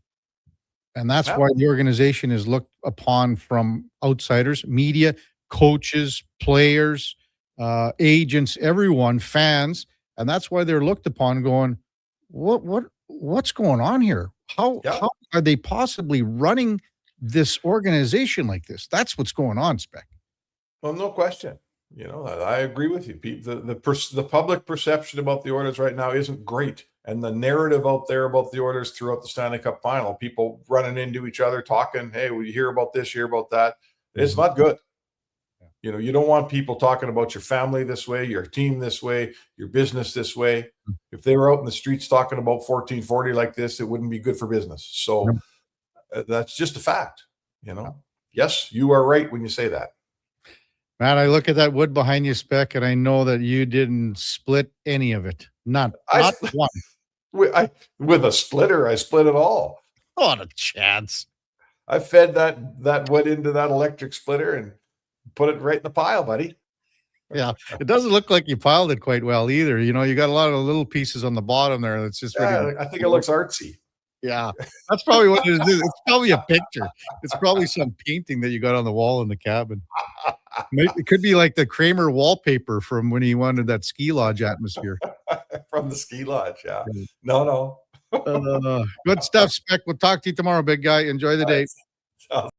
Mark Spector, Rogers Sportsnet. On the Mark, brought to you by Northgate Chevrolet Buick GMC. Check them out. This truck's for you. NorthgateGM.com. When we come back, Frank Saravalli from Victory Plus TV on the Kevin Karius Show with the Duke of Delburne. Josh Fenwick on Sports 1440 AM radio. We're streaming on YouTube, X, Facebook, Instagram, and Twitch. At Fountain Tire, success is a team effort. They're committed to their team members and their customers. And that means treating your vehicle like it's their own and finding solutions that suit your needs. Because whatever the road brings ahead, they're on it with you. Visit FountainTire.com today. Got a car you're ready to part with? Find out what it's worth. Fast, easy, and totally free at Go Auto. We're talking top dollar trade-ins, whether it's a little worn or still rocking that new car smell. Just a few clicks, and boom, you've got your value. Text value to 780-777-7777 to start. That's value to 780 all sevens. Why guess what it's worth? Let Go Auto show you the money. Silent Ice Sports and Entertainment is an innovative market leader across Western Canada. Properties include the Spruce Grove Saints, the Junior Prospects Hockey League, Silent Rides Charter Company, the Hockey Super League, and the newly launched Female Super League. Silent Ice also owns the Western Hockey League Seattle Thunderbirds and operates the Morinville AAA Arena. The Silent Ice Center, a new state-of-the-art entertainment facility in Nisku, features 2 sheets of ice, a 1,600-seat arena, as well as Summit Restaurant. Learn more at silentice.com. Mr. Reuter buries evidence in the desert. I didn't mean to do it. I was forced into it. Yeah, forced. But now, no one will ever know. You've done well, Mr. Reuter. You did something awful, but you've covered your tracks. It's done. The last transcript that shows I did a semester of electrician school. Uncover evidence of the proudest plumber, Mr. Reuter. Don't miss a moment of Blue Jays baseball this season. Join play-by-play announcer Ben Shulman for the game live on Sports 1440. The Toronto Blue Jays are on Edmonton's home for all things sports. Sports 1440. Heard of Uline? You know, the have-it-all in stock, ready to deliver shipping and industrial supply specialists. The company that does things for you that are unheard of, like keeping 41,000 items in stock in our own warehouses. with customer service reps on the line to get you what you need when you need it 24/7, 365 every time. Maybe you heard it here first. Want to hear more? Visit uline.ca. ULINE, your shipping and industrial supply specialists. The big hits. The big kicks. Catch all the action at Selly's Sports Bar and Lounge. Never a bad seat in a house with tons of big screens. And Selly's menu. Something for everyone. Plus game day food and drink features. So bring your friends, cheer loud and proud, and join the fun at Selly's Sports Bar and Lounge at all 3 Century Casino locations. Edmonton, St. Albert, and Century Mile. Every day is game day at Century Casino. Start thinking spring road trips and off-road trips in your new Subaru Crosstrek.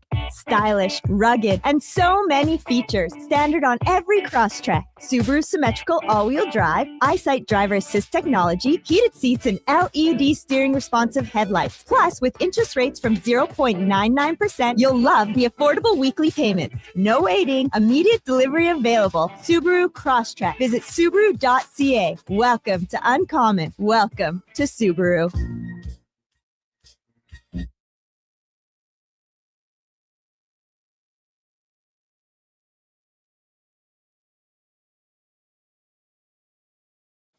Stories, guests, and insights. This is Sports 1440 and the Kevin Karius Show.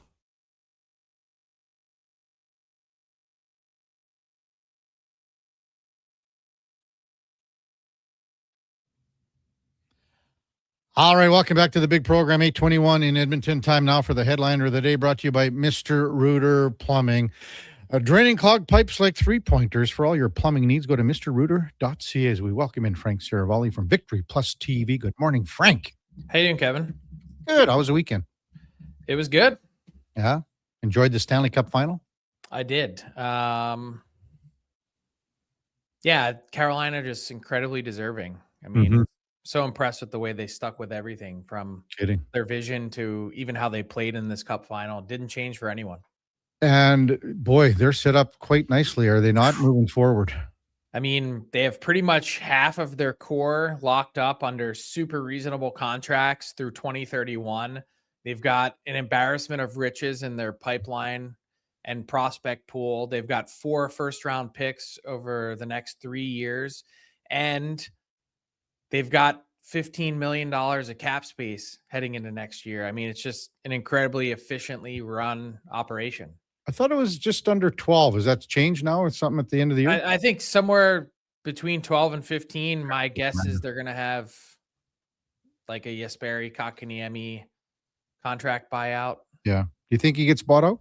I do. I think it's going to reduce their cap hit in a big, probably $3+ million. So not that they're going to spend it, but it just makes financial sense to do it. Well, you talked about the draft picks. I've been saying this for a lot. They have more first-round draft picks in the next 3 years than Colorado, Dallas, the Oilers, and Vegas combined, Frank. Yeah, so it goes back to a conversation that I had with Hurricanes owner Tom Dundon on my pod a few years ago. He said, even when you're in this mode to go for it, what you need to do is to be careful that you're not removing any chance to win for years down the line just to prop up 1 year in the near term. And I feel like so many teams get caught up in, hey, we got to make the big, sexy trade deadline splash and acquisition. They acquired literally one guy at this deadline, and he did not dress in the playoffs. Yeah. You can say this because they won, but did the Mikko Rantanen situation, trade, et cetera, signing, falling through, was that a blessing in disguise, do you think? I mean, I don't think a blessing in disguise. I think it's part of who they are. They took a huge swing to get that player. They got him there, and for reasons on both ends, it didn't seem like a fit for him, a guy that didn't really want to resign there, but also at times wasn't very productive and didn't seem like a guy who was maybe a total fit for Rod Brindamore in the way that he wants to play. So when you make a move like that, a lot of teams in this league, and I'm not being critical of anyone in particular, they would be scared of the public perception to flip a player at that same trade deadline. Well, what do you mean you just gave up all these assets to get this guy? How can you trade him for this? And if you go back to that deadline 2 years ago, there are a lot of fans, even a lot of media, that graded in real time the Hurricanes as a significant loser at the deadline period. You had Rantanen, now you have Stankoven. This team clearly isn't as good. But when you look at the totality of the picture, admitting that you made a mistake and trying to fix it in real time is almost always the best play. They netted Hall, Stankoven, the pick to get Keandre Miller, plus an additional first-round pick on top of that. All three of those players, I believe, I have to double check on Miller. I think all three of them got Conn Smythe Trophy votes in this process. Wow. Miller's the only one I don't know if he did, but for sure. But you're right. I mean, they fix their problems in real time, which goes to show you that can be done, if you want to call it that. And, we discussed this too. Would you say that second line, Frank, was the best line in the playoffs? Yeah, I mean, how could it? It was better than their first line. Mm-hmm. And that line, Frank, for the next 2 years is locked in. Not saying they're going to play together every game for 2 years. That second line's locked in for $14.2 million for the next 2 years. Yeah, and the other two guys on that line, as Taylor Hall, ages out in his career, are signed up for the next 7. Yep, unreal.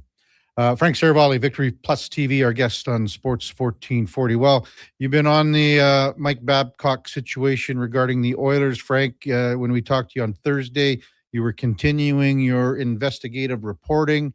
What can you update our listeners on regarding that? The investigation is now ongoing. I think the biggest question that we're still looking at here is, what's the timeline? How long or how much information will the NHL need? How many people will the NHL need to talk to in order to feel satisfied that this investigation has reached a conclusion? And will it line up with what the Oilers are trying to do? Clearly, they are interested in seeing this through. But what if the NHL says, hey, we can't give you a full timeline, but, 6 weeks from now, we'll have an answer for you. And then what if you get to the other end of the 6 weeks, which is not out of the realm of possibility? Let's shorten it. Let's call it a month. Right. Let's say you get to mid-July and then the NHL comes back to you and says, yeah, you know what? We're suspending Mike Babcock for 41 games. What do you do? How do you wait that long, not having knowledge of the answer? Could the Oilers hire Mike Babcock right now? I think the answer to that is yes. Contractually, there's nothing that would limit them from signing Mike Babcock to a contract. But on the other end of that, you might be in some real peril if the league uncovers something that is unsavory, that was not known publicly, that puts them in a spot where they can't continue. So at what point, Frank, as an organization, do you fish or cut bait here?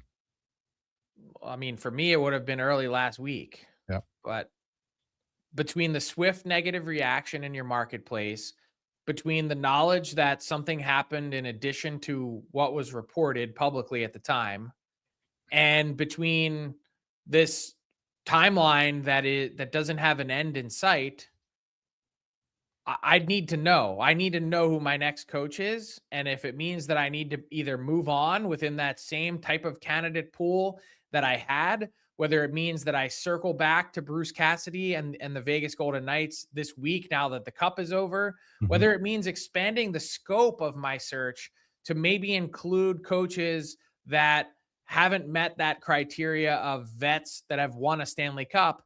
Reminder that only 3 coaches in NHL history have won with multiple teams. So to think that you absolutely have to get a guy that's won, I don't think that that's a necessary step. Is there a good enough coach out there that you can hire today that doesn't have that on their resume? I think the answer to that is yes. Why the Oilers have felt the need to go down this path and stick with it is a little bit beyond me. Don't know either. I asked you last Thursday, Frank, because of your initial reporting on this and where we were last Thursday, if you could put like on a scale of 1 to 10 when we were talking about this investigation, and as you say now, it's really started yesterday. With what the information that you've gathered, if you could put a number on the severity of what you have found out regarding what the allegations were, etc. And you said we're not quite prepared yet because it's ongoing for you. At what point are you comfortable with what your information that you're gathering? Would you be able to kind of say that? I need to hear it directly from the horse's mouth. Right. I've heard some stories. I've heard, and this is what's dangerous about something that was pretty significant and was a private interaction, is sometimes these tales become tall tales, right? Sometimes it's, hey, this and this happened, when really it was only one of those things. And so I haven't gotten it directly from the horse's mouth. And frankly, I don't know that I will. But unless I hear someone that's had a true firsthand account of it, it's a lot of whisper down the lane and hearsay, which is why I don't think it's fair to that person. I don't think it's fair to Mike Babcock. I don't think it's fair to the Oilers, the league, and the PA and their process here to report on that unless I really have that firmly squared up. So a lot of what I can tell you is that there was a private one-on-one interaction with Mike Babcock and a Columbus Blue Jackets player that they believe very strongly stepped over the line. And clearly the NHLPA sees it that way as well, as a result of having asked the league to make this investigation a condition of Mike Babcock's hiring. I think you've probably reported too, but I just saw that the Elliot Friedman thing yesterday about some players maybe not wanting to partake in this, or staffers, whatever you want to call it. Are you kind of hearing that too in this investigation? Well, yeah, there's no way to compel players to speak. It's not like there's a subpoena that you can issue that says you must show up at this Zoom call on this time with an NHL investigator. It's not how it works. Like, they could not answer the phone. They could be playing somewhere else. They could be spread all over the continent. So how's the league going to do this? What happens if they meet dead ends? Will they rely on the previous testimony that had been provided to the NHL Players Association? Like, there's so many questions here that we're really kind of in the dark on as to exactly what they can get to and how long it will take in order to, sit back and say, okay, we have enough intel and info.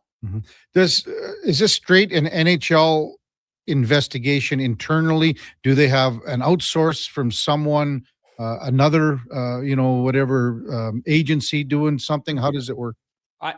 I don't have a firm answer on that either. This is strictly, or supposed to be, an investigation led by the NHL. Typically, what they've done in the past is their chief security officer, his name is Jared Maples. He's the man who does the investigating. But I don't know what they're planning on this specific case. Regarding Bruce Cassidy, do you think something happens with the Vegas Golden Knights to release him to be able to speak with some teams soon? Again, can't be compelled to make the Golden Knights to release Bruce Cassidy to speak to other teams. But I'm sure, abundantly sure, as this all is in a holding pattern, that at some point this week, if they haven't already, that the Oilers will be either contacting the Golden Knights directly to ask and resume, since their stated reply at the time was that they were focused on the Stanley Cup final, or perhaps the Oilers are asking the league, hey, while we're sitting here waiting for this Mike Babcock situation, is there any hope on the Bruce Cassidy situation from the league's end to ask the Golden Knights to move this forward? Do you think the Golden Knights would say we're going to stay in our holding pattern and keep it the way it is, status quo, from what we've said for the last 3-4 weeks, until even after coaches are named in either market, Toronto, or both Toronto and Edmonton? And I don't think Vegas would have an issue allowing Bruce Cassidy to coach in Toronto. I think that this is pretty specifically an Edmonton thing and an in-division thing. Which leads me to, and it's a topic you've talked about regarding the contract and the language of the contract. And you said you don't know what that contract says. So, Like I'm going, well, does it just say you can't talk to Western Conference teams? Pacific No, it teams? doesn't work like that. It's a blanket statement that says permission must be provided by the Golden Knights. They can select who that permission goes to. It doesn't say it's not worded like that specifically. Fair. Yep. Frank Saravalli with us, Victory Plus TV. Do you think there'll be a lot of offer sheets handed out here in the next, after we get past the draft? It's a lot harder to work through the offer sheet game because so many teams. So what I'm talking about today on my show is buyout candidates, and I've got 4 of them, Okay. but it's harder to come up with offer sheet candidates because, like buyouts, there's so many teams that are flush with cap space that there's not really a pressing need with a buyout because you could just float it one more year and have the guy come off your books. So that's popping up in certain circumstances. And so many teams are flush with cap space that the same thing with offer sheets applies, that you've got to find a way to provide a poison pill for that team that by and large has space that otherwise wouldn't be able to match or sign that player or think it's ridiculous enough to let them walk. It's hard to concoct one in that circumstance. Like a lot of people have said, Robertson, he's a great offer sheet target in Dallas because he has 1 year left on his deal. And that doesn't make any sense to me because in order to, first off, you probably wouldn't trade 4 first round picks for Jason Robertson straight up anyway. And second, to create something that is so over the top that Dallas doesn't match, you're also then probably hamming up your own cap table to do it. It's a lot easier if you're dead set on getting the player to say, hey, Dallas, we want Jason Robertson. How do we work out a trade? It's going to cost you less than 4 first round picks or fewer than. So on your show then with buyout candidates, you mentioned Kotkaniemi. Who are the other 3 that you're going to talk about today? So that would be Pierre Engvall on Long Island. Yeah. Andre Palat also with the Islanders. Palat has 1 year at $6 million remaining. They tried to revive him his season and jumpstart him, reuniting him with Matthew Darsh, who he of course worked with in Tampa. That didn't work. Relatively simple and straightforward buyout with just 1 year left. And you have to squint a bit at this one. And I admit that it's rather unlikely and out of left field, but I think if you're Vegas, you have to consider the idea of Caden Korzak, who he's beginning a brand new 4-year deal at 3.25 per. He sat as a healthy scratch for a big chunk of the playoffs, including all of the Cup final until Game 6. He's only 25, so you have this one moment in time. Next year, the buyout terms change. It's not an attractive buyout for next year. He would go from 3.25 to 2.5, but then the 7 years after that, he's only 450,000. So my point is, if you have any doubts, if you're Vegas, that Korzak can be a bona fide NHL defenseman for you for the next 4 years, you've got this one moment where you could make something happen and shave almost $1 million off your cap for next year, and then not have to think about or worry about that player on your cap moving forward. How much does that hinge on the signing of Rasmus Andersson then? Well, that's what I was going to say. If you're trying to do Dorofeev and Rasmus Andersson in the same summer, you already have to move out Aiden Hill. You're trying to scrounge under your couch cushions for some loose change to get under the salary cap ceiling, maybe squeezing out another $750K off of Korzak, who, was a healthy scratch and is I think at best probably a depth defenseman. Let's say he's a third pair guy. $3.25 million for 4 years isn't going to kill you, but it's also probably less than ideal if you don't think he can be more than that. Frank, good stuff. We'll talk to you on Thursday. Have a good couple of days here, big guy. Sounds good. Thanks, Kevin. That's Frank Saravalli, Victory Plus TV, and our headliner of the day brought to you by Mr. Rooter, keeping you out of the penalty box. That's mrrooter.ca.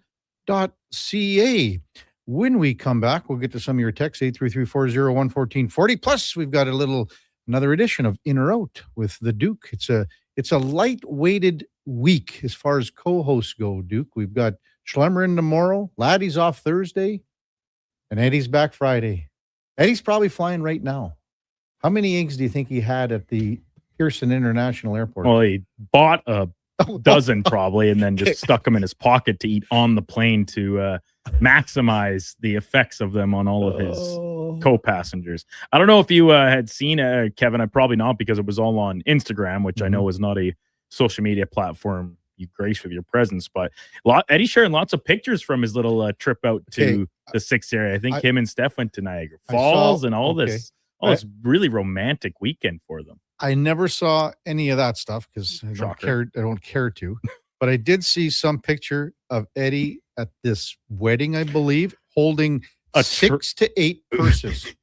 So either the women at this wedding were going dancing, I don't know what. Getting pictures, possibly. Like they're all lined up for the pictures. They don't want to be holding their clutches or their purses, their bags. And so Eddie's he's the purse man, designated purse holder. When you started that is not the specific photo or reference I thought you were going to go to. I thought you were going to talk about the amount of food that he was consuming during what I had to think was like the cocktail hour. Because there was a picture there where he's just got this heaping plate of hors d'oeuvres. Yep. And it's like, this is so Ed. He's jonesing for another trip to the castle. Where he can fill his belly. I'm going to count the purses that Eddie was holding in that picture. I'm going to, I'll put the over under at 5. All right. Okay. We'll look at it during the 4.5. Yeah. Okay. 4.5. Sure. We'll look at it when we come back. Kevin Karius, Duke of Delburne, Josh Fenwick on Sports 1440 AM radio. We're streaming on YouTube, X, Facebook, Instagram, and Twitch. Come for Canada's largest trade shows, the biggest names in entertainment, exhilarating sporting events, and more. And stay for the experience at the Edmonton Expo Centre. Looking for the perfect place to host your next big event? From trade shows to galas, meetings, and concerts, the Edmonton Expo Centre has the space, event expertise, and service to make your next event unforgettable. With over 522,000 square feet of flexible event space, in-house catering, and operational expertise, they bring your biggest vision to life. Learn more at EdmontonExpoCenter.com today. At Hughes, it's all about getting in and out quick and clean. No cash, no problem. With Hughes' new tap and wash system, all you need is your debit or credit card to get your vehicle sparkling clean. Find us at HughesCarWash.com. This jersey was worn by the legend himself, signed and everything. You can't just wear it. I'm framing it with expressions and images. Your prized jersey deserves better than the closet. Think expressions and images. Your local custom framer since 91. You name it, we frame it. Okay, new strategy. We'll just live in the freezer till October. It's spacious in here. It's spacious. There's a better way to survive the coming AC season. Pro Solutions is your one-call solves-it-all expert for AC repairs, tune-ups, and new installations. We offer convenient financing options and fast appointments so you can enjoy your entire home, not just the freezer. Now I can leave the frozen peas where they belong. Book now at prosolutionsinc.ca. Today on Hey Culligan, how smart is your water? Here's Tracy. Hey, Culligan. I think my water might be dumb. Good news, Tracy. Your water's not dumb. It's just not talking to you. You can make my water talk. No, but the new Culligan Smart Drinking Water System can talk to your phone to tell you when your water filters need changing and help you meet drinking water goals. Now that's some brilliant H2O.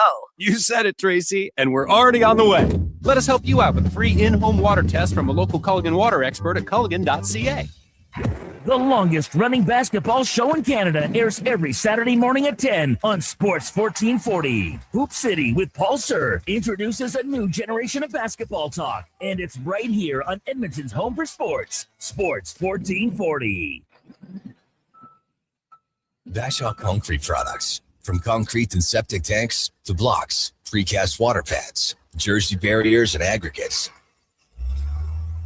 Farmers, contractors, homeowners. Plan your next project at BashawConcrete.com.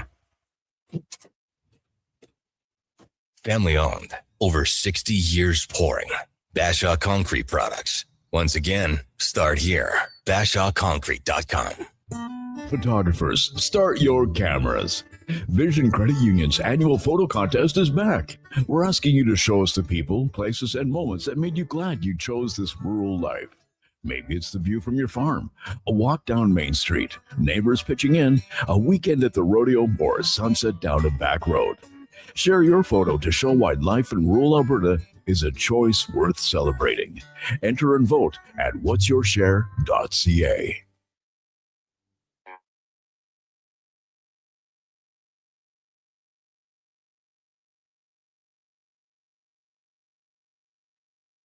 Have your sports curiosity cured with the Kevin Karius Show. This is Sports 1440.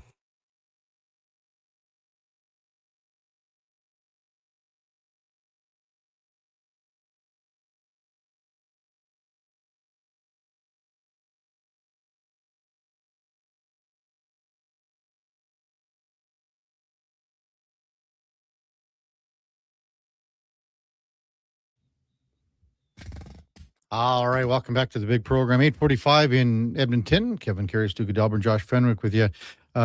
Should mention I'm a little late to this because of just the interviews that we were doing in the 8 o'clock hour. And although I think it may have been announced last night that Kyle Calder passed away yesterday from Alberta. He's just Manville, right, Duke? Yeah, so he's a Manville. That's where he came from. But he was 47 years old. Played Chicago, LA Kings. He played a fair bit in the NHL. He played 590 NHL games. Also played in Philly, Detroit, Anaheim. Had 114 goals and 180 assists. Played in the World Championship back in 2003. Passed away at the age of 47. So I think this sort of came out a little later last night, Duke. I'm not 100% sure on it, but he was a guy. I mean, he was sort of like that plumber guy back in the day. Like he played in all situations, and just 47 years old. So the best to the Calder family. And I don't know if he spent time in Manville in the last little while, or if he came back. I'm not 100% sure, but all the very best. I know we've got listeners out there as well too. So all the very, very best. I guess we should go in or out, Duke. Time now for in or out. Brought to you by Pro Solutions. If you need fast air conditioning service, Pro Solutions offers expert repairs, tune-ups, installs, flexible financing. Book your appointment now at prosolutionsinc.ca. Okay, you know what? Moving too fast. Bottom line, are you in or are you out? In or out of what? No time for questions, just action. In or out. Well, then I'm out. I'm sorry, Jet. Actually, you're already in. Are you in or are you out? On Sports 1440. I thought you would go, I'm in, Bob. We would have had a really cool moment, but you kind of ruined the whole thing. All right, Duke. Letterbuck. The NHL's offseason now fully underway as all 32 teams turn their attention to what's to come next season and beyond. Front and center for the Edmonton Oilers is, of course, Darnell Nurse and his expected, anticipated trade to a new club. A wide range of opinions from both locally to nationally and beyond on what exactly Nurse would fetch on the trade market. And I think that is still very much to be determined. But if you're trying to size up Edmonton's best chances at winning, put some air quotes around the term winning the trade involving Darnell Nurse, it would be with another, call it undesirable reclamation project, undesirable contract reclamation project coming back in the return. Would you ever trade him to Carolina for Koki and Niemi, Duke? I don't think so. What Koki and Niemi provide that the Oilers need? Hey, the word was reclamation project. Sure. Okay. So that's an example of the type of player that I am talking about. I don't know if it fits Carolina would never. Yeah, want. I don't think the Oilers or the Hurricanes are interested because what are we just talking about? What do the Hurricanes pride themselves on are value contracts, and Darnell Nurse is not that because of the cap hit that he brings you're not forward. going in there making three more than Slavin, 3 sheets more. that's tough to justify. So what other players are you thinking Yeah, about? it's kind of hard to stick, a fork into something in particular. I've been kind of perusing some different outlets, different, trade boards and what out there. And so this is another guy that I don't think fits the mold, but the type is Elias Pettersson out of Vancouver because it's clear that it's not working. The team wants rid of him. It's a contract that nobody else seems to want. Not that different than what the Darnell Nurse situation is with the Oilers. Now, there's still an NHL player there, and that I think is important in what we're talking about. I know it maybe doesn't seem the most likely, but I really do think that the possible like Nurse for Morgan Riley swap seems logical. Now, I don't think Darnell Nurse has, to be honest, interest in playing in Toronto.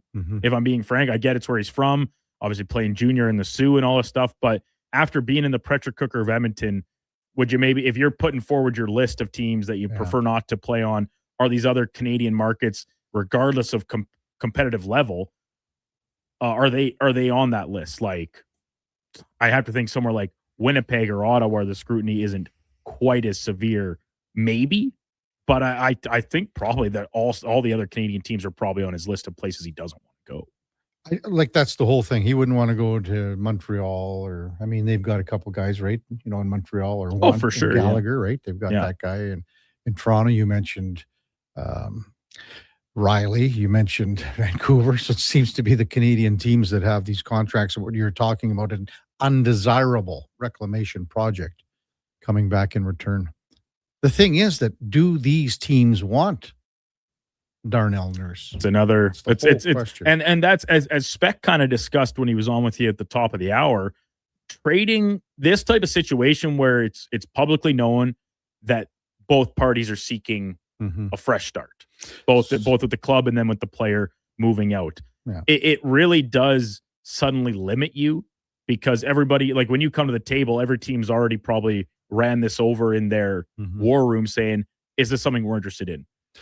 So to your question, if you're answering the question in or out, I probably have to go in, because the question says the best chance at winning the trade.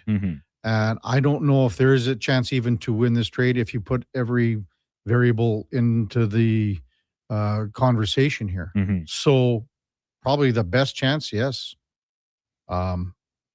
But what you're doing is rolling the dice. And at this point, is that something the Oilers are interested in doing because of this window with the Connor McDavid contract entering its new contract beginning, starting in the fall, and kind of this year-long window that seems to be imposed on them to prove to Connor McDavid that this is a team to contend with moving forward. So it's just a matter of, like, when you're talking about trading Darnell Nurse for a replacement D-man to fill his shoes, I think that becomes very difficult to do. So is it a matter of you're just flipping them out and you're using that cap space that you gain from trading them for just a draft pick or a middling type prospect or something? Because I think he has trade value. I don't think it's particularly high, but it just, like, it becomes where this is where a guy like Stan Bowman is supposed to make his money, get creative in how you can turn this unideal situation into something that you can at very least stomach for the organization moving forward. Bird text in, Dougie Hamilton, book it. So the contracts are virtually the same. Hamilton's just got 2 years left. It's an interesting one. It is an interesting one. And the Devils seem to be a team with new GM Sonny Meta in place, very interested in making some moves. We know Jacob Markstrom's name is apparently being floated out there as maybe the Devils pursue a change at their starting goaltender position. Lots of options, and it will certainly be interesting as it moves forward. Now, the rest of the league, we know it's a pretty weak free agent class by relative terms this summer, which by fallout of that means that maybe the trade market might be even more active than off seasons in the past. And once again, it's kind of scanning different outlets, lists of trade targets and names that we know are out there or have been reported to be out there, whether going back to the deadline, summers past, etc. The one that most makes me scratch my head, and this is close, there's another name that's right here, par on this, but I think it's Matthew Nyes out of Toronto. I understand that the Leafs are changing pace here, new regime, etc. Why is your youngest best player the name that you're most interested in moving on from? I'm with you, Duke. So I'm in. So he's got 5 more years left and at a very good contract. It makes no sense to deal him. The only way you're dealing him is if you're winning the trade hands down. And when we talk about how are you winning the trade hands down? How often do you win the trade when you're trading the best players? So is this in the form that Matthew Nyes is part of a deal for another superstar player? And I don't think Matthew Nyes is a superstar player, but when you talk about his combination of size, skill, playing on the edge a little bit. It's a very tantalizing player. Mm-hmm. And when you talk about the goal scoring potential at 25 to 30, it's a rare package in today's NHL. 70 point guy. Yeah, you're not. I mean, and you know what? He's a big body, as you say. And if you're picking first overall, that kind of resets your competitive window to talking at least 3 years down the road, probably, most likely, right? You still have him under contract till that time. Till 2031 he expires. So, like I said, he's still so young. Yeah. This contract's over. He's in his late 20s. Why are you so eager to move on from him, even if the return is seemingly pretty good? But like, once again, what's your return if you're not expecting to be competitive in the short term? Mm-hmm. Which who knows what the Leafs plan actually is there after obviously a very disappointing season. The other name that kind of top of mind here is the guy that's been buzzed around a ton. It's Robert Thomas out of St. Louis. Yeah. Another player that of that skill level, that caliber, you don't see become available very often. I think the Blues would be much wiser to move on from obviously someone like Jordan Kyrou, even if the package, the return, isn't going to bring the same quality tier that maybe Rob Thomas would. Last night, in the major leagues of baseball, Pete Crow Armstrong of the Chicago Cubs hit for the cycle in the team's 5-4 win over the Rockies at Wrigley Field. First cycle hit for this season. It's just such an impressive accomplishment when you put in every factor necessary to make it happen. I am pretty staunch in my belief that the only accomplishments, the only feats in the game of baseball in a single game that top hitting for the cycle is a pitcher going complete game, and I'll just throw both in the same category, no hitter even, or of course a perfect game. Well, for me, there's a big discrepancy between a no hitter and a perfect game. So I would say that the cycle is between the two of them. You know, you think it's above a no hitter but below a perfect game. That's what I would say. Man, you're like inside my brain today, Kevin, because that was actually the original way I had this topic for him. But I kind of thought, I'm like, nah, like in today's day and age, how rare it is for a pitcher to go the distance. I'll put a complete game no hitter still above the cycle. Yeah, so that's the thing. So I'd put it in between. It's an amazing accomplishment. You got to have speed, you got to have power, because the hardest one to get is the triple, and you need luck on it too. So you need the ball to maybe bounce around a little bit. You'd likely need it to be hit towards right field to get the triple. Yeah. So depending on how fast you are as a runner, how good of a base runner you are, because there are base runners that can go, from home to third that aren't as fast as guys that steal bases, but they have a better run path and they can cut the corner better, et cetera, et cetera. So they're also difficult, but I'll give you the in on the no hitter, out on the perfect game. And Armstrong, PCA, after a real bad start's coming on here. He's coming on, and the Cubs need it bad because they've got problems all throughout the lineup. The departure of Kyle Tucker seemingly being felt a little bit more than maybe they felt it. And Lisa Bregman, I think, has been fine, but it seems like Tucker's kind of that real dynamic bat that can put some fear into opposition pitching staffs. And plus, their own pitching staff is about as injured as near any in the league, maybe not named the Toronto Blue Jays. College football world. Some big news coming out yesterday on this front is the ongoing saga around Brendan Sorsby appears to be coming to an end. In case maybe any of our listeners are not aware, this is a guy that during his time previously in the NCAA admitted to betting on games, including games that his own team was participating in. And after filing some lawsuits and whatnot around the league, a Texas judge did file an injunction that made him eligible to return to college football in the NCAA and was expected to play for the Texas Tech Raiders this upcoming season. The blowback on it, the negative press has been absolutely insane. Listen, we understand on this side of the border, it's been all Stanley Cup playoffs, even NBA. Down in the States, this has been the number one news story for the past couple of weeks. So the point being here, the reason it's coming to an end is that he's actually changed gears. His end game has changed. He intends to declare for the NFL's supplemental draft. Kind of unique thing. We don't see a lot of guys come out of this area particularly often, but he's a name that draws interest, no doubt. And frankly, Kevin, I'm just making this kind of an absolute fact. There is no way that given everything we know that he's admitted to, it should have ever been on the table for him to return to play in the NCAA. So, I mean, it just reeks of corruption. It reeks of this judge being some sort of a Red Raider booster, whatever you want to call it, supporter. Absolutely in on this one. Shouldn't have been able to return to the NCAA. And I'll be honest. I'd be very careful on drafting this guy in the supplemental draft. Who's the best quarterback that's ever been drafted in the NFL supplemental draft? Is there one? I'm really not too sure. I'd have to look into that more.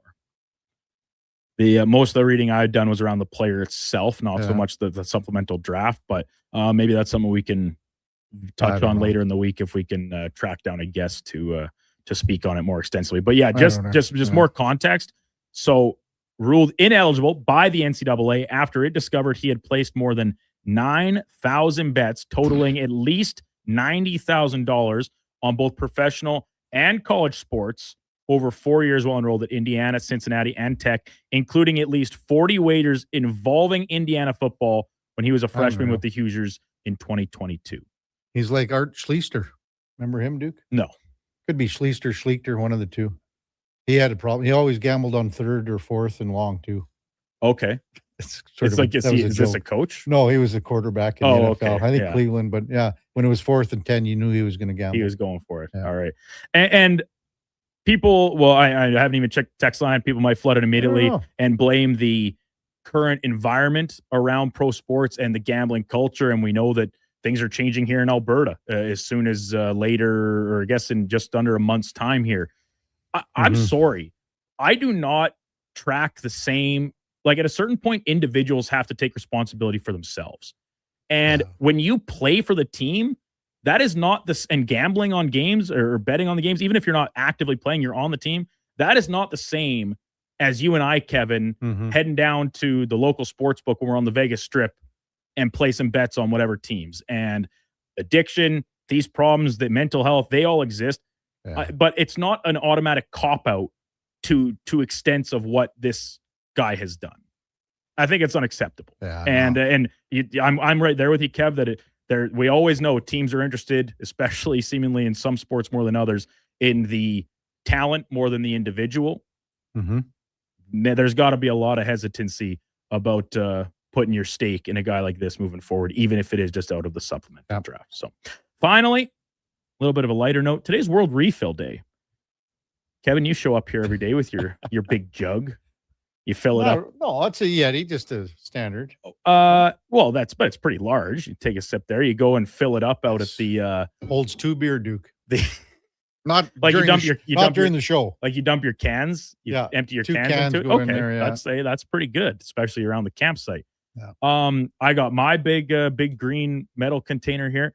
I find it that if you buy flats of water bottles from whatever retailer you so choose, and you just have those in your house, you load the fridge up every week or whatever, and you're drinking plastic water bottles on a day-to-day basis, I think you're a nut. I think you're insane. And like, are you saying too that people fill these up and put them back in the fridge or what? I know some people that do. I think that's another level of crazy. And the thing is, I can appreciate that more than just the single use. First of all, bottled water tastes terrible. Yeah. I hate it. Did you ever have one of those Brita things? Like the one you put in your fridge. Yeah, I have one. I use it. Still use it? Oh yeah, I fill it up all the time, every day. Yeah. How often do you change your filter? Whenever it tells me. Oh, it tells you. Yeah, the little light blinks different colors. When it needs to be changed, it starts blinking red. Oh, good. It's very good. A worthy investment. I'm in, Duke. They're nuts. They're crazy. What are you, nuts or what? Yeah. So I think when you got for camping and all that stuff, for sure. There are situations you need bottled water. And listen, this is coming from a bit of a point of privilege where my whole life I have never lived somewhere where the water out of a tap is not drinkable. So I'll recognize that, but whether at the farm or it's out of the well here in the city, I'm still just filling the Brita filter or the Brita jug with the filter in it and pouring out of that because it takes what I think a little bit of the taste of chlorine out of the water. But bottled water, and I'm not trying to totally bury our coworker, our friend here, Buddy Declan. So there's been stretches where we get these flats of bottled water with some Sports 1440 like labeling on them. And the idea is that they're for when we get some guests in studio, can I get you a bottle of water or something? There you go. This is one of those instances where I think it is a little more appropriate for bottled water. Declan would just drink them every day as if they were out of the tap, and always in the recycling with the empty ones. That's fine. Yep. But there is a water thing. Same thing. It's filtered. It comes out ice cold on the counter right beside the fridge. And we have a whole drawer of cups and stuff here. Why are you not just filling it up out of there and drinking it? Yeah, I'm in with you, dude. I don't know. I don't understand. I hate bottled water. I hate it. I think it's terrible. Yeah. In almost every way. I'm with you, big guy. Yeah, for sure. Thanks for letting me. Thanks for coming to my TED Talk. I'm with you there, big guy. Appreciate it. Appreciate it. I'm with you, big guy. That's In or Out brought to you by Pro Solutions. If you need fast AC service, check them out. Pro Solutions, Inc.ca. Hey, in the 9 o'clock hour, we're going to have Ed Hervey, Edmonton Elks general manager. So we'll discuss the home opener this Saturday against the Montreal Alouettes. And boy, the Alouettes off to a really good start here at 2-0. So Ed will be by at 9:20. We've got another edition of Cam and Eggs at 9:40 with Cam Tate. Connor Halley, Oliver Platt from One Soccer at 10 and 10:20 respectively. Before all that, time now for a Sports 1440 update brought to you by AWS Welding Supplies in Nisku. Product sales, servicing, calibrating, free same-day delivery of in-stock items to Leduc, Nisku, and South Edmonton. Your one-stop shop for all things welding. That's awswelding.ca. Here is the Duke. This is a Sports 1440 update.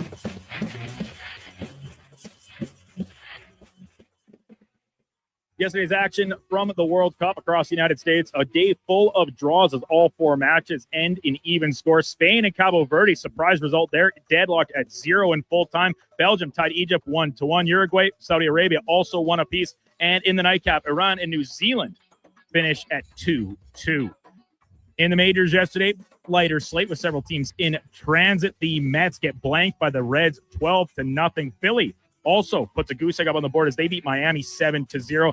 Pete Crow Armstrong hit for the cycle. First one of the season as the Cubbies defeated Colorado 5-4. And in the nightcap, the Dodgers get past the Rays 4-3.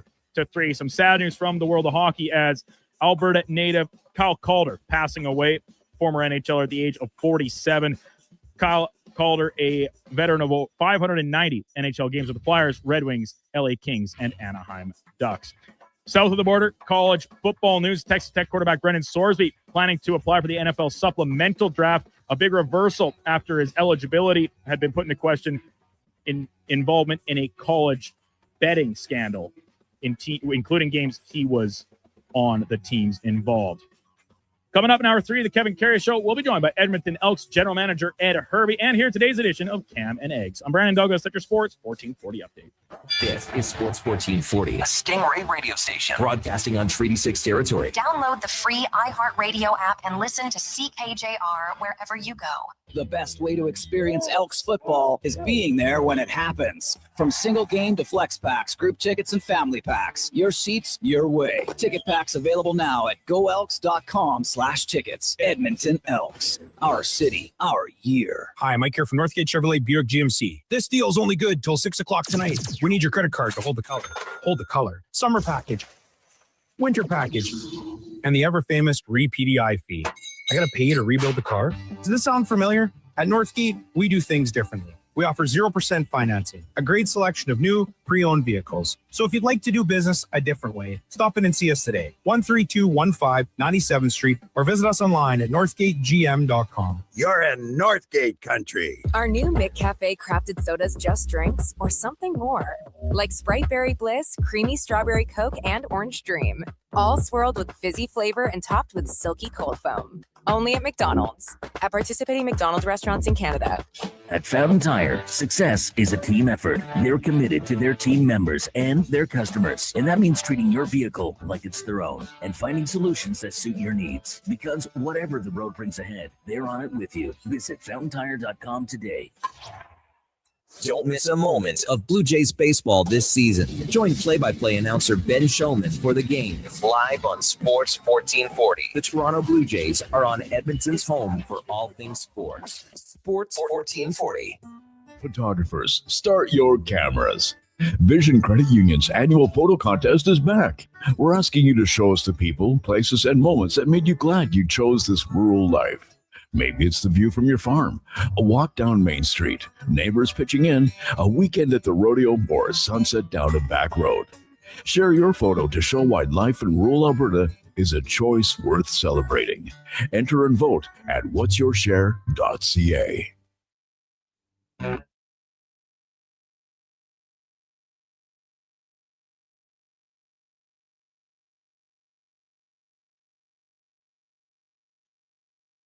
You're listening to Sports 1440 and watch us on YouTube, Facebook, and X. Sports 24/7. We are Sports 1440.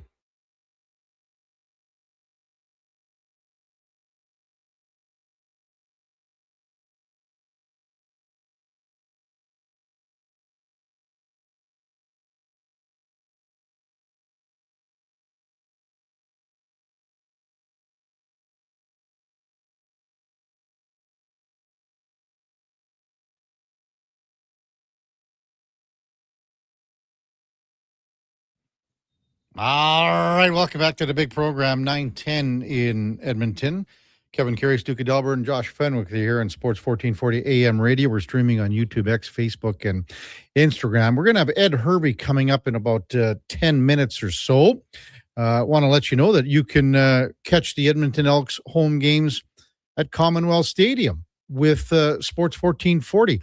All you got to do is tune in each and every week leading up to a home game for your chance to win 2 tickets. All you got to do is go to sports1440.com and check out the home game schedule. Once again, things kick off this Saturday, June 20th, against the Montreal Alouettes. That's the home opener.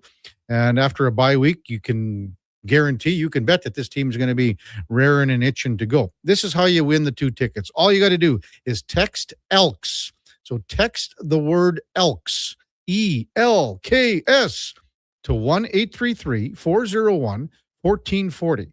So text ELKS to 1-833-401-1440 to win tickets to this week's home game against the Montreal Alouettes.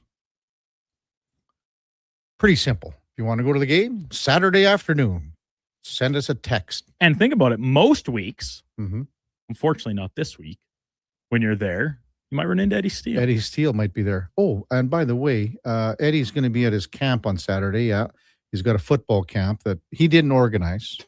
Okay, but he's attending this camp.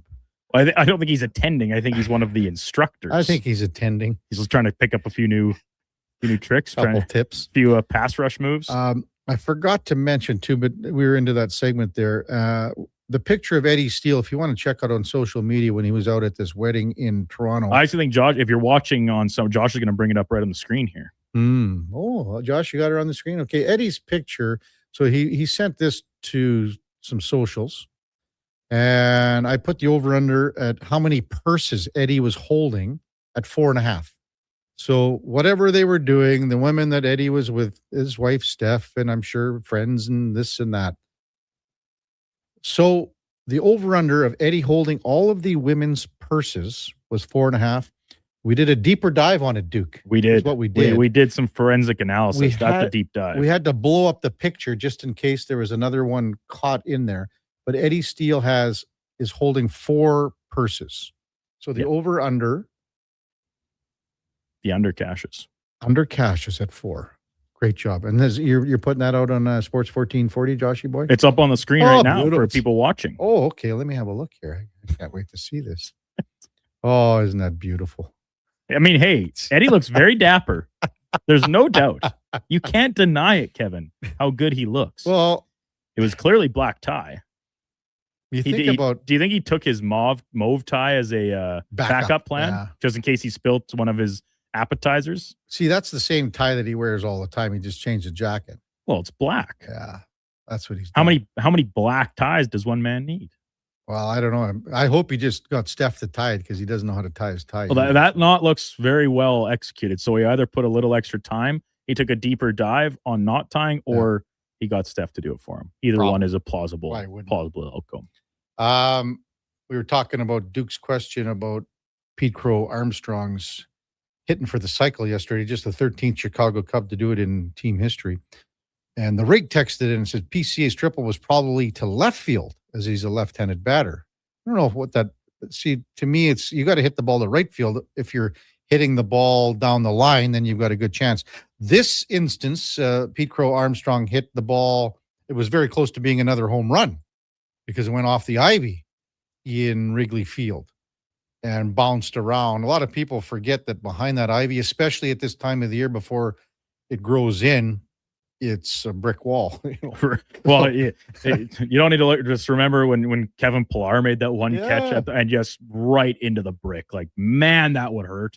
So the difference is once you get into July and you see the ivy, but at the start of the year, it is, the brick wall, you can, visibly see it. So Kevin, question for you, just quickly about the cycle. And part of what makes it so difficult is the triple, right? Like it's so hard to do, even if you're a speedy player. In the case of like PCA, you see that one going out, and this is early in the game. Mm-hmm. I think he hit the triple in his first or second at bat. I can't remember. Second, right? Yeah. Hit the home run in the first. Yeah, that's right. When you see that going out, are you thinking like, oh man, I hope this goes off the wall and I could try and get a triple, or you just like get out? You're like, getting get out. Does that change if you already have the other three elements already if you on have your the ledger? Three, Then you wanted to stay in and you're turning the Jets on probably, and game script probably matters here. There was a close one. They only beat the Rockies by a run. Yeah. Like, are you taking a higher gamble of stretching it into third to try and secure that, even if you're thinking, man, I'm going to need like a bad throw, a bad hop, otherwise I'm going to be out? See, he was in easily at third. Yes, and I said I'm kind of using this as a broader topic here about how the player themselves approach these situations. If he already had a home run, a single, and a double, and the game is not in question, then you're stretching it. You're stretching it to three. If the game is in question, and you would be the first or third out at third base, you would never do it. Yeah, because now you need that run. Does that change in the player though? Some players, they are a little like a guy more self-interested. A guy with that, the wheels that he has, I don't think very often he's going to get thrown out at third if he's going. If he's looking the at guy down the field's got a rope. Well, I mean, you're looking at a lot of things. The rule is never be the first or third out at third base for one. Yes, but it might change if you already had the home run, the single, and the double. So, hey, when we come back, we will we will check in with Ed Hervey, Edmonton Elks GM, as they get ready for their home opener. Once again, send your text Elks. It's got to be in there in quotation marks to 1-833-401-1440. You could win tickets to Saturday's game. Ed Hervey, right after the break. Kevin Karius, Duke of Delburne, Josh Fenwick on Sports 1440 AM radio. We're streaming on YouTube, X, Facebook, Instagram, and Twitch. Home ice advantage is real at the rink and on your windows. Novo Blinds is Edmonton's own custom manufacturer, trusted by customers around the city. Factory direct pricing with the fastest turnaround around. Book a free in-home consultation at novoblinds.ca.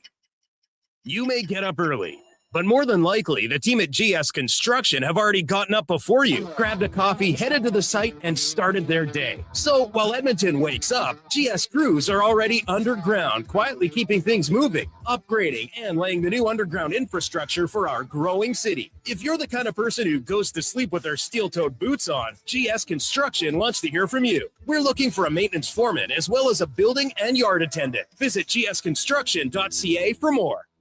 Saturday, June 20th is the day to be at Harley-Davidson of Edmonton on the Yellowhead Trail. Come live the legend because the HD semi-truck is rolling in, bringing you the exclusive chance to test ride the powerful new 2026 models. All you need is your riding gear and Class 6 license to ride. Be there to enter to win a 2026 Liberty Edition Heritage Classic, door prizes, and more. Don't miss the ultimate ride event of the summer. Locally owned and operated since 1980. Visit Harley-Davidson of Edmonton on the Yellowhead Trail or at hdedmonton.com. Expand your brand with Fusion Promo Marketing. Fusion is your trusted partner for all things branded merch and apparel. Thousands of products perfect for businesses, sports teams, and corporate events. Fusion with a Z. Promomarketing.ca. The longest running basketball show in Canada airs every Saturday morning at 10 on Sports 1440. Hoop City with Paul Sir introduces a new generation of basketball talk, and it's right here on Edmonton's home for sports, Sports 1440. Wendy's 99-cent Frosty is back, and Frosty farmers couldn't be happier. Made with Canadian dairy, they grow up cool, creamy, and mighty thick. It's farm to Frosty. Get a small 99-cent Frosty until August 2nd. At participating Wendy's, taxes extra. You've got better things to do than wait for an oil change. Jiffy Lube gets you in and out fast. No appointment necessary. All you have to do is roll into a location near you, and we'll take care of the rest. Every full synthetic oil change at Jiffy Lube is warranty approved and comes with a 20-point visual inspection, making sure you get back on the road safely. Find your neighborhood Jiffy Lube today. Visit jiffylubeservice.ca.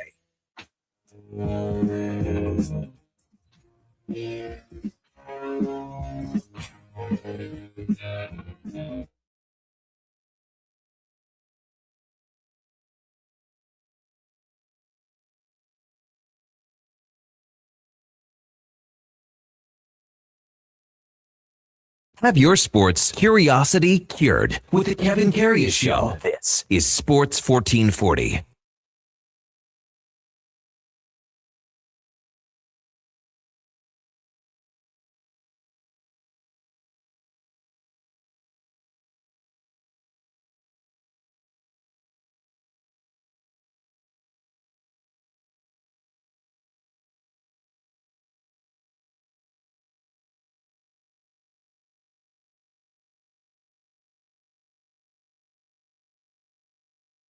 Manager of the team, Ed Hervey. Good morning, Herv. You're with Kevin Karius. Thanks for jumping on Sports 1440 as usual. Really appreciate it. Absolutely. Thanks for having me on. So, Ed, what does a GM do during a bye week when you got a bye week so early in the season? What do you do? How does it compare to when you have a bye week later in the year? I think the work is still the same, right? We're obviously watching our tape of our team and you know, managing the injuries that we sustained and working with the personnel department to, you know, get the replacements in here. And you hope to get the replacements in, specifically if they're national players before the second week of the season begins, because anyone that's on your ready list, if teams play and there's an injury sustained, all of a sudden you're in competition for those guys. So first you try to get those guys in the building, and then we start planning for, you know, the upcoming week.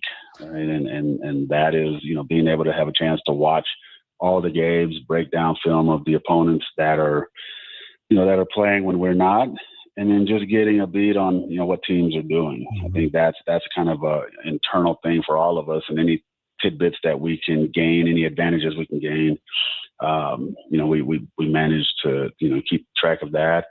And then obviously the next road game, we try to make sure that everything is situated for that. So there's really a nonstop continuation of work on this end. You know, we're getting a new field here in Commonwealth, and you know, just trying to work with the city as far as the timing of when we can get our team back on the field there. And again, right, just keeping the overall operation smooth, and just looking forward to you know, it's a game week, and the hope is that, you know, we're ready to go with what we need to do on our end, and you know, our fans are, you know, excited about seeing us, and just looking forward to getting back after it. How's the field looking there, Ed, after taking out the grass after the soccer? Good. No, they've laid it down. The field is down. The lines are on the field. Obviously, it has to go through inspection, and there has to be some approval process. But you know, our expectation is to be on the field at the latest day 3 to get some action in and the players can get a feel for it. And but they've done an excellent job with it. It's fantastic. You know, you'll see when you get here, there's more green space around the field. So for player safety, no more sliding on the concrete. Right. And you know how embarrassing that looked, you know, when our guys would go sliding, or, you know, opponents, you don't have to worry about that. More sideline space for both teams, for the bench area and stuff. So it looks great. You know, for it to be an old building, they do a lot of great things here, and just working with the city has always been fantastic from the standpoint of our, football operation, our organization. And again, they've done a great job with the field and the setup and communicating it. Yeah. Is the turf itself a lot different than what was in there before? Because I'm sure, after, years of the same use on the field and maybe the technology's better. What's the difference that you see your field? That would be like outside of my scope. I can only tell you that it's new. It feels good. And, clearly when the players get on there, they'll have a chance to kind of give you a better sense of it. But just walking on it yesterday, it does feel more firm. Mm-hmm. I can't tell you whether the blades of grass are shorter or higher. I know that I can't tell you anything like that. I don't want to sit here and even pretend on your show to have that level of knowledge. But what I can say is that walking on it, it's firm, and that's very important. It's not soft. It's not something that I feel like it needs to be completely broken in. Whereas before, I just thought it might end up being that way. But again, we're just fired up about the new surface and looking forward to it. When you played, Ed, it was always grass, correct? Here? Correct. Yeah. Yeah, absolutely. Yeah. And, that was obviously way different. But I always remember, I think when they maybe put the first turf in, I can't remember the year now, Ed, but there seemed to be a certain sponginess to it. Would I be correct in saying that? Yeah, it was definitely different. I think to your point earlier about the technology being different and, how the grade, I'm sure that since then they've upgraded and improved it. But back then, going from grass to the field turf surface, when you walked on it, you could feel the difference. Even the difference in our field turf to other stadiums, you just tell the difference. Some of the stadiums that were newer, tend to be a bit softer, and then some of the older or more used, stadiums, it was kind of slippery, less than it was firm. It was more slippery. It was just you had to kind of continuously grade it to get the blades upright. But I think this surface is going to be really good, and we're just everyone's just chomping at the bit to get out there. And after day 3, I'll be able to give you a better idea of how the players feel about it. And obviously this weekend, we'll have no choice. Both teams are going to play on it. So, everyone will get a chance to see it firsthand. Ed Hervey, VP of Football Ops and General Manager of the Double E, with us on the Kevin Karius Show on Sports 1440. How did your football club come out of the first game of the season, the win in Ottawa, injury-wise, heading forward into the early parts of this season, Ed? Yeah, we were banged up. Obviously, we've lost, Coulter Woodmansey being one of the bigger losses for a short and extended period of time here.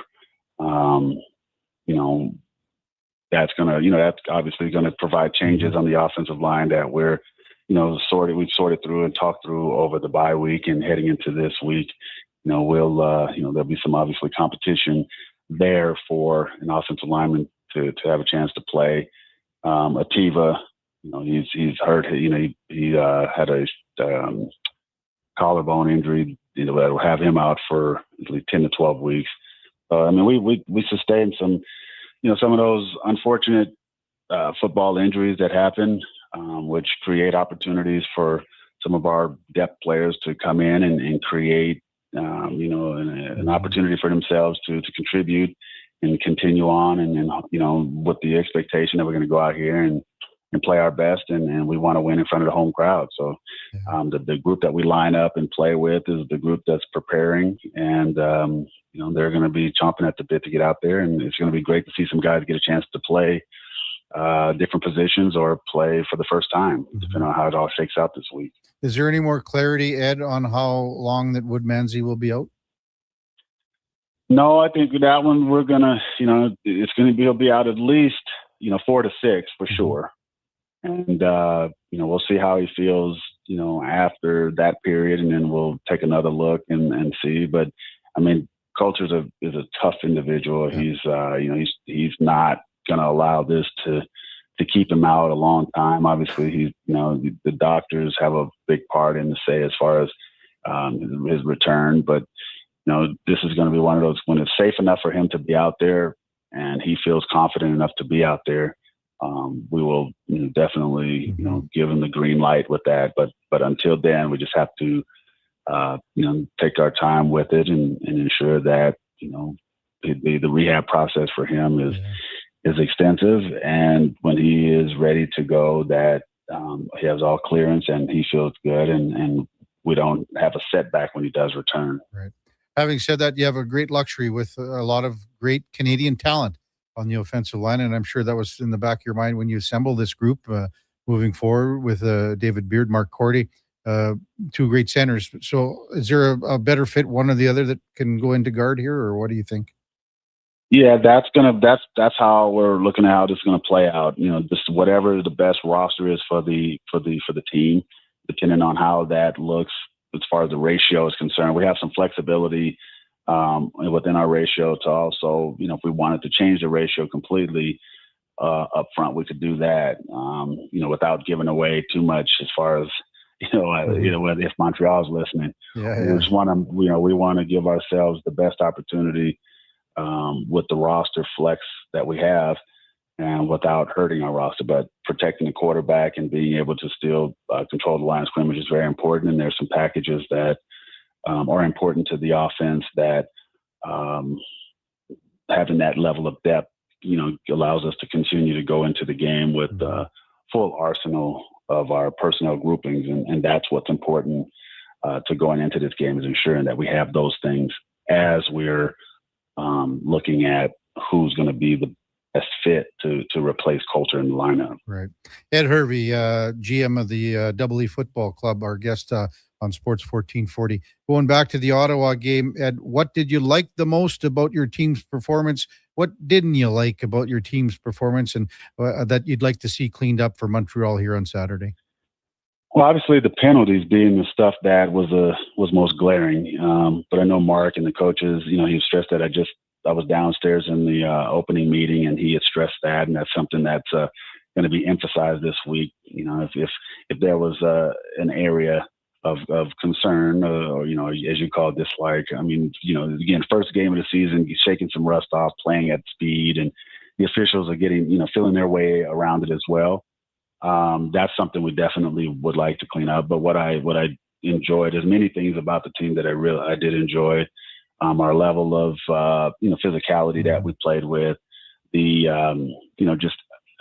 embracing the adversity of the weather and not allowing that to become a factor, securing the football, those different things that you're watching the team do, the confidence in which the team played with, and just the overall sheer grit of the football team. Right? It's the difference watching them play the first game this year from they were last year, and just knowing that there's just the level of confidence that they're playing with. That was really good about that game, and hoping that carries on into this game where Montreal is a stiff opponent, and the Grey Cup runner-up. There's a lot to be to see, and there's a measuring opportunity there as well. But that Ottawa game for this team gave the guys some confidence, knowing that the work that they're putting in has its rewards, and winning the game was definitely it. And I think for the final part of that is also being able to check another box off that bucket list for us as an organization. Winning that opening game of the season for us. How important that is for us here, and those of us who have played here, and Chris and myself in particular. Like, those are the things that we just we see as signs for our fans to just recognize that our commitment to shifting this place to being something they can be proud of is all in part of that. And snapping that little streak was maybe seemed minor to some, but it was big for us within in the organization. So we consider it a win because we wanted to get that off our back here. Mm-hmm. Ed Hervey with us on Sports 1440. I can tell you, Ed, in the last couple of weeks, just being around town and speaking to people in our community, this is the first time in a long time that people are talking about this football club in a positive way. Can you maybe just speak to that in the process that you and Chris as an organization want to, this could be step 1 or 2 of 10, whatever you want to call it. Maybe just speak to that process of how to continue to build what you guys want to do here. Absolutely. Chris and I both understand that our fans don't want to be misled. They don't want to be told something and we do something different. We that part we do understand. Like our fans just want it straight, and just they want great effort from the organization. They want great effort from the players. They want players that they're familiar with and players that are going to come in here and embrace and embody the entirety of what the Edmonton culture has always been about. And for myself and Chris, we just Chris, Kevin, you know me a long time. Like I'd rather just tell you like it is, and be straight honest with you. And at least at the end, when the dust settles, people say, okay, well, that's what we're being told. We're not being misled. Chris and I don't think that way. We think that our fans just need to hear the cold, hard truth about the matter, but understand that our heart for this organization is in the right place. Our players' passion for playing in this community is in the right place, and our coaching staff and all our personnel people that are involved in staff and support staff understand the undertaking that it takes to be here, and you have to care. And our players, the early bits that you've seen in the auto game, they're showing they care. Like that is an example of our team caring and wanting to end that streak as well. Like we're all in this together, and I think that as far as process is concerned, it's just overall alignment from myself and Chris as it permeates through the organization.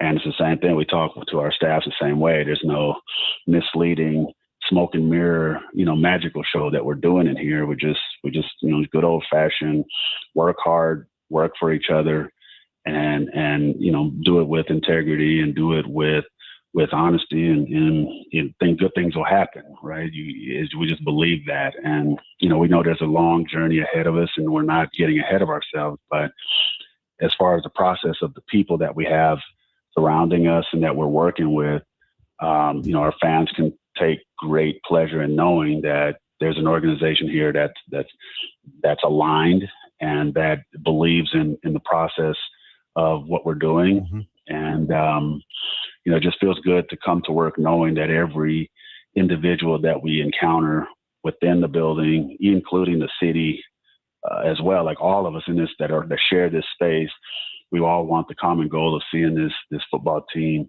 this organization rise and do well. And, we just feel good about that. So I think that's the process for us, is that, and all that wrapped up in the support that we receive from the Thompson family, all that stuff is very important as well. And, don't want to end the conversation without saying that. It's just everything is aligned in that regard. And we feel good about that. And we hope that, and we believe that our fans will start to really embrace that even more and start showing their support, at the gate. Yep. And that's what our expectation is, hoping for some that this weekend is an opportunity for them to see what our team is about. And it's an opportunity for our players to show what kind of team we have. Exactly. And we're excited for that. Well, I hope you get a great crowd on Saturday, Ed. It would be phenomenal to see that. And I mean, this is as good of an opponent you're going to face in the league. Would you say that this is the measuring stick right now, Montreal? Yeah, so every week's going to be a test, but yeah, absolutely. Like Montreal is, again, I'm sure many pundits would have them primed for, representing the East as one of the competitors out East to compete for the Grey Cup. And for us, we know we played them last year, this time coming off of a bye, and they showed us a thing or two about what continuity looks like and what it looks like to compete at that level. And we learned a valuable lesson in that game. And, we're just, looking for the opportunity this year to show our growth, from last year to this year. And we understand that there's an opportunity in front of us. And again, with our home opener, and regardless of weather and all this stuff, I mean, we've come to embrace the fact that, hey, it can be rainy or whatever the case is, but our players are going to play. You know, we're going to show up. We're any place, anytime, and we're going to go out there and play. And we want our fans to kind of embrace that mentality with us. And that's something that we're, hey, we're fine with, and we're excited about it. And, Montreal's going to come out here and want to show what they're about. So we're looking forward to seeing how we measure up and obviously how they measure up with us as well. Ed, as always, thanks for your time. Have a good week of preparation for the football club, and best of luck and good success on Saturday for the home opener. As always, thanks for coming on. I appreciate it, Kevin. Thanks for having me on. That's Ed Hervey, Double E General Manager. It's the Elks and the Montreal Alouettes at 2 p.m. on Saturday afternoon. If it's raining a little bit or whatever the forecast is, this is an opportunity. These guys have worked their arses off, the players, the coaches, the whole organization. Everyone bitched and complained about how poor the team was playing. They got an exciting team right now. The steps are there.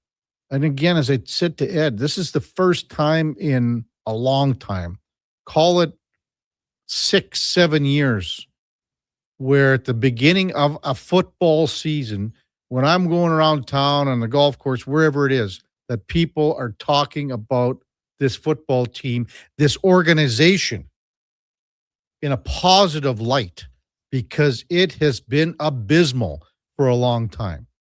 But the Thompson family, as Ed said, came in, rescued this franchise.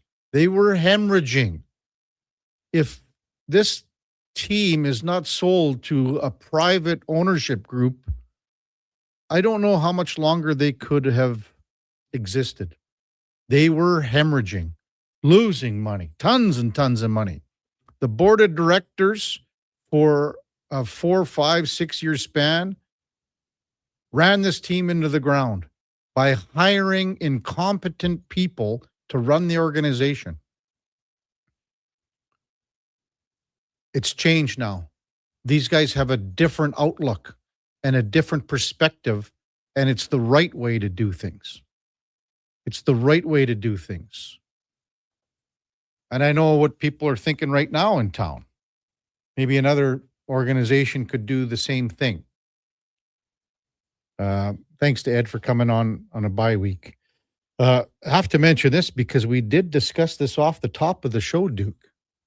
And we talked about this basically at, I don't know, what was it, 7:20, about the Canadian media deal regarding the NHL with Bell, stepping aside so Rogers Sportsnet threw out all $11 billion.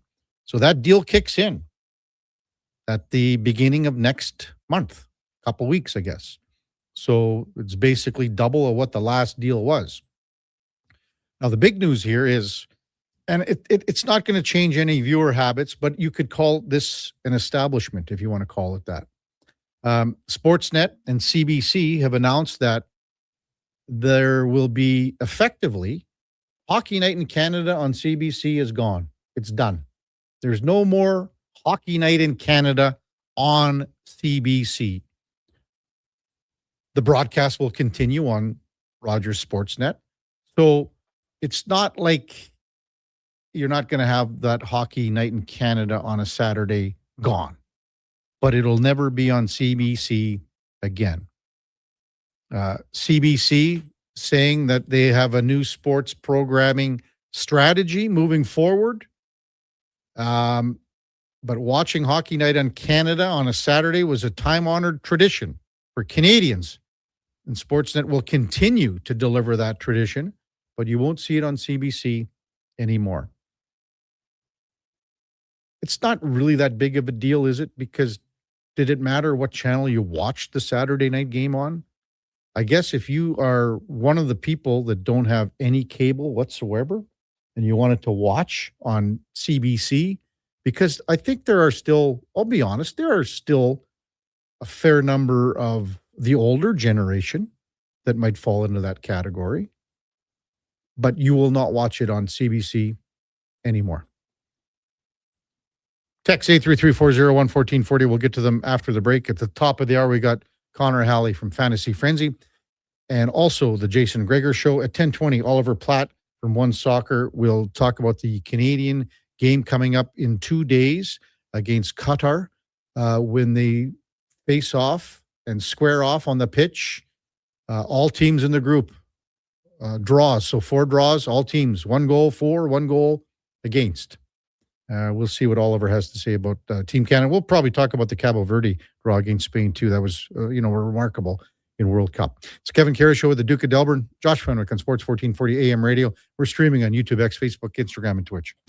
Summit Restaurant, located in the heart of the Silent Ice Center and just minutes from South Edmonton Common. Summit is your destination for exceptional house-made pizza, delicious entrees, and expertly crafted cocktails. Experience the perfect blend of flavor and ambiance in a modern setting. Join us for a straightforward yet elevated dining experience where our commitment to quality speaks to every bite and sip. Make Summit Restaurant your next night on the town.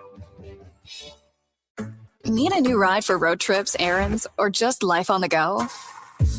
Go Auto offers a massive selection with over 15,000 new and used vehicles to choose from. With over 70 locations across Western Canada, finding your next ride has never been easier. Whether it's a roomy SUV for the family, a sleek car for the open road, or a rugged truck for your weekend adventures, you'll find it here at a price you'll love. Explore thousands of vehicles today at goauto.ca. I'm good to go. With Mortgages to Go, you'll be good to go. Mortgagestogo.ca says yes when the banks say no. That's why Alberta has trusted Mortgages to Go for over 23 years. If you need cash and have equity in your home, you're approved instantly, guaranteed. Call 1-888-888-5998. That's 1-888-888-5998. With Mortgages to Go, you'll say, I'm good to go. The longest running basketball show in Canada airs every Saturday morning at 10 on Sports 1440. Hoop City with Paul Sir introduces a new generation of basketball talk, and it's right here on Edmonton's home for sports, Sports 1440. Wendy's 99-cent Frosty is back, and Frosty farmers couldn't be happier. Made with Canadian dairy, they grow up cool, creamy, and mighty thick. It's farm to Frosty. Get a small 99-cent Frosty until August 2nd at participating Wendy's. Taxes extra. Cougar Creek Golf Resort is now open and in great condition. Experience our championship-length golf course, surrounded by trees and rolling terrain, and only minutes from Edmonton. Book a tee time today. Go to cougarcreekgolf.com and click on golf. Bashaw Concrete Products. From concrete and septic tanks to blocks, precast water pads, Jersey barriers and aggregates. Farmers, contractors, homeowners. Plan your next project at BashawConcrete.com. Family owned. Over 60 years pouring. Bashaw Concrete Products.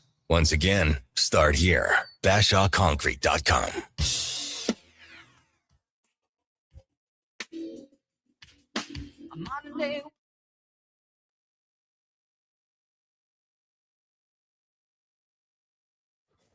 The Karius Show, breaking down Edmonton's favorite teams, even though his favorite Junior A hockey team is the Yorkton Terriers. Thanks for checking in with Sports 1440.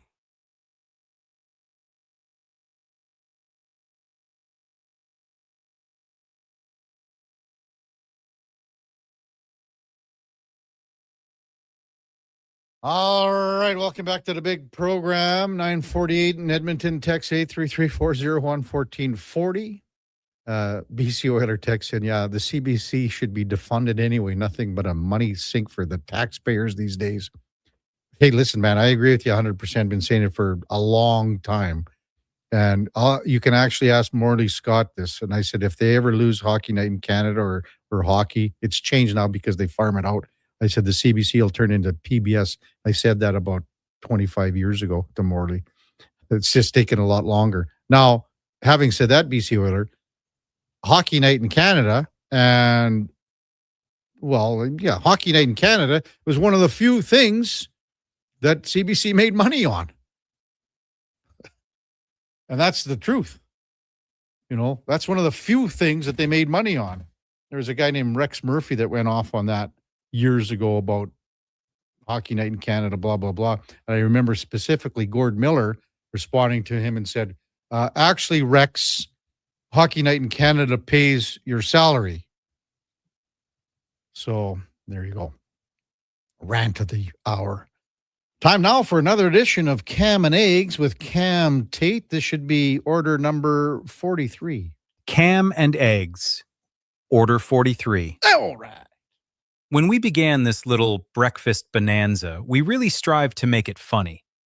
And we still have that mainstay of paramount importance. But sometimes things surface which stop me in my wheelchair tracks, and I must address it with the reverence I discern it deserves. We hear, sometimes at nausea, how soccer is the planet's sport, a world coming together event. Sure, we may cheer, but the images of people leaving a soccer match arm in arm, especially in community parking lots, parents carrying their lawn chairs after watching their kids run, pass, score, and hopefully learn in a wonderful game. And children is a big part of this piece. We hear, and maybe we don't listen, about the corruptions of FIFA and the crime goings on. The New Yorker magazine had a brilliant essay on all the black eyes FIFA has. Iran's national football team has sparked fierce debate ahead of the World Cup. During a pre-tournament match against Costa Rica, players and coaching staff held up large photographs of children killed in a recent school bombing in Manab. State media reports call it a tribute to the young victims, but the demonstration has turned the team's upcoming World Cup matches into a major lightning rod for geopolitical tension and international protest. When Iran played New Zealand, they did not repeat the photograph demonstrations, but hundreds of Iran and Americans gathered outside to protest. We have to ask, soccer brings people together, or does it? Cam and Eggs. Sports, 1440. Very good, Tater. Thanks, big fella. We got 4 games today. One of them starting in what, about 11 minutes or so, Duke? I think that's what it is. Yeah, I guess it is coming up. Yeah, no, it's not. It's coming up at 1 o'clock. Is that correct, Duke? Yeah. So it's that was 10. my understanding. Yeah, yesterday we're a little bit earlier because the World Cup website tells me it's giving them to me in my local time zone using its geo tracking. The government's watching us at all times, and it says 1 o'clock. Yeah. So I'll take it at its word. I say, yeah, France, Senegal at 1 o'clock, and that's followed by Iraq, Norway at 4, Argentina, Algeria at 7, and then the late game, obviously in the West Coast time zone, Austria and Jordan. Well, Duke, I'll take.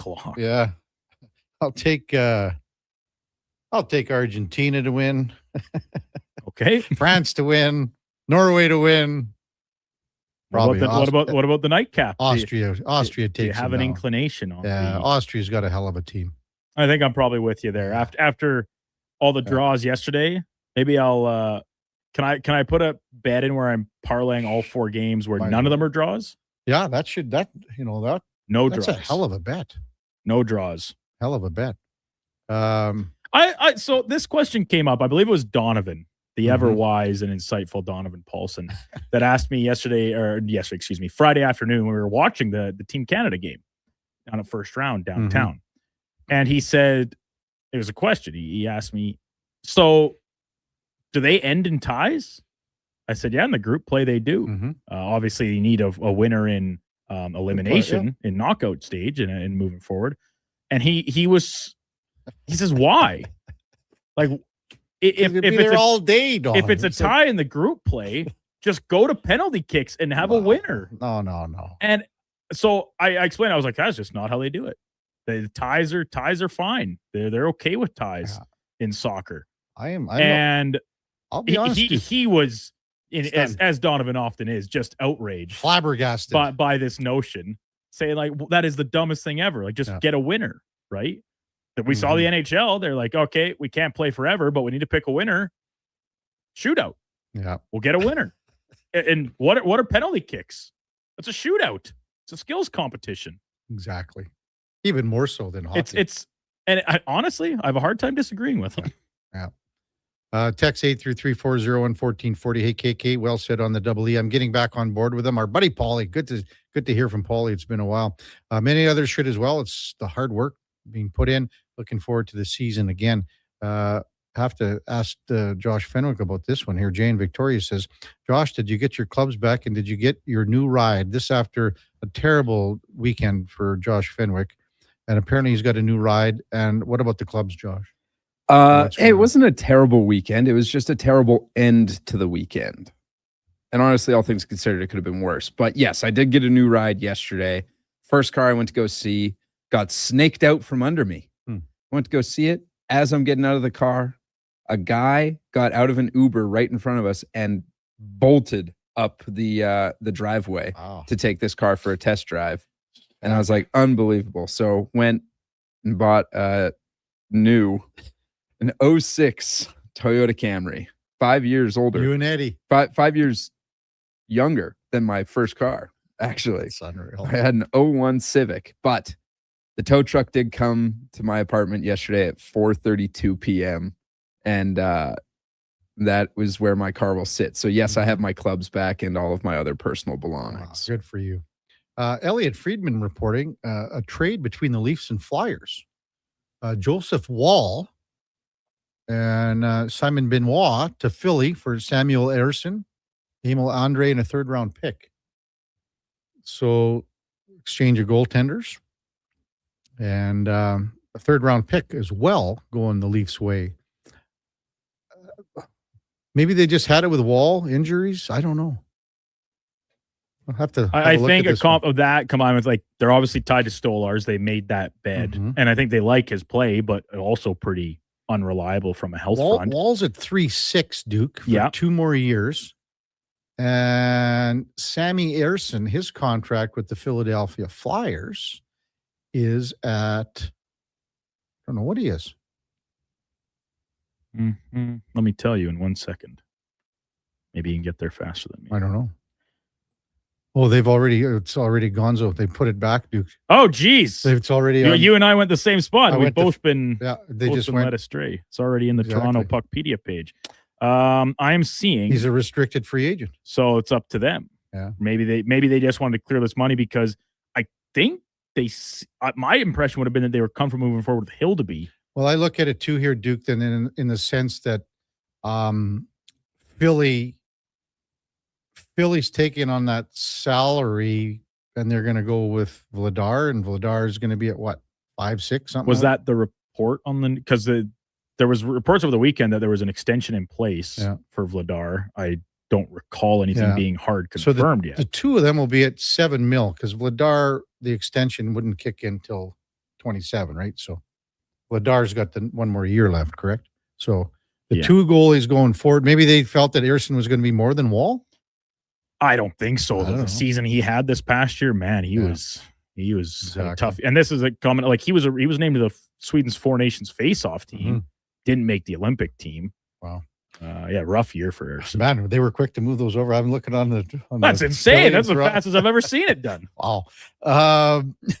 Coming up at the top of the hour, the con man, Connor Halley, will be with us. Oliver Platt to follow at 10:20. Before that time now for a Sports 1440 update brought to you by Sean Cunningham of Remax Real Estate. Get the home team advantage for your next move in the Edmonton area. If you are thinking about buying or selling a home, call or text Sean directly at 780-265-0165. Here is the Duke. The Sports 1440 update.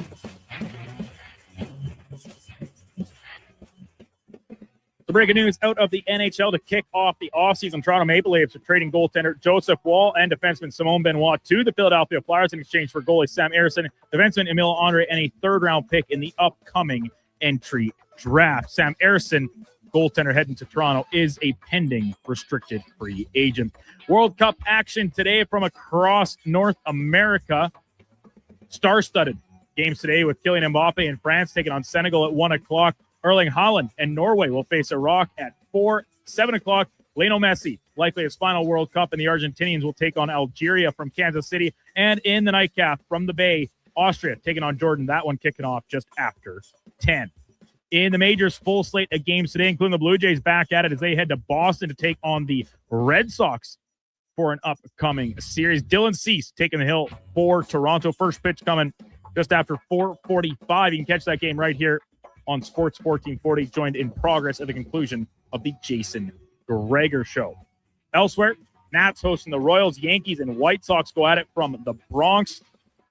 Rockies continue their set at Wrigley against the Cubs. Orioles play the Mariners, and the Rays in LA against the Dodgers. Edmonton Riverhawks, they're on the road for the first of 6, starting off a 3-game set in Wenatchee against the Apple Sox. And WNBA lone game tonight, Toronto Tempo in Indiana against Caitlin Clark and the Fever.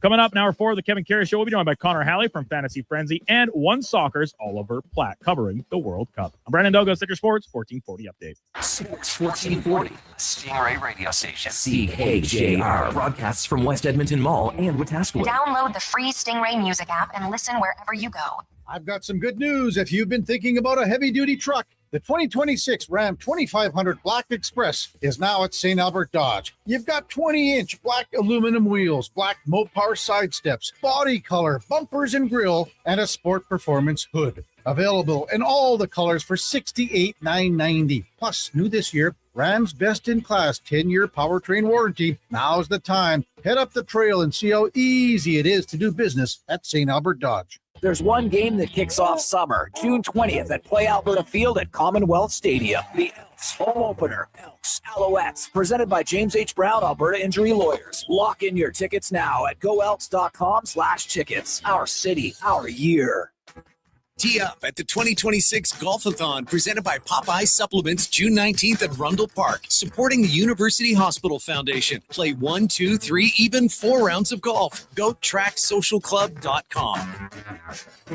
At Fountain Tire, success is a team effort. They're committed to their team members and their customers. And that means treating your vehicle like it's their own and finding solutions that suit your needs. Because whatever the road brings ahead, they're on it with you. Visit fountaintire.com today.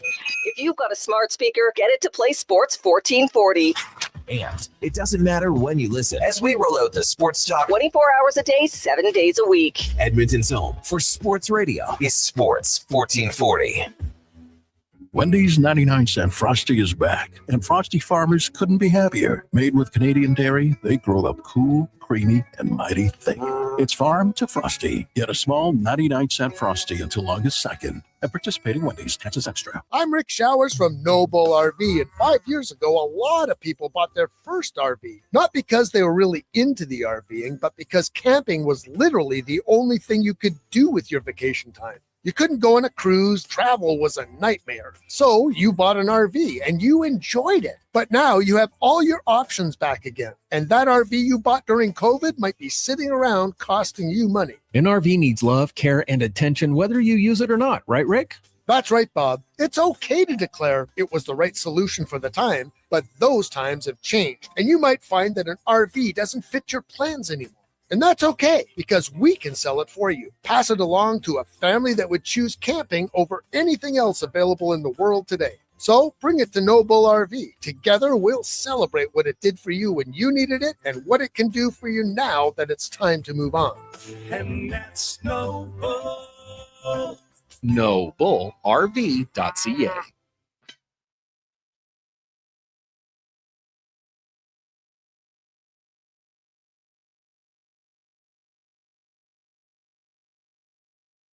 Your game, your station, Sports 1440. and watch us on YouTube, Facebook, and X.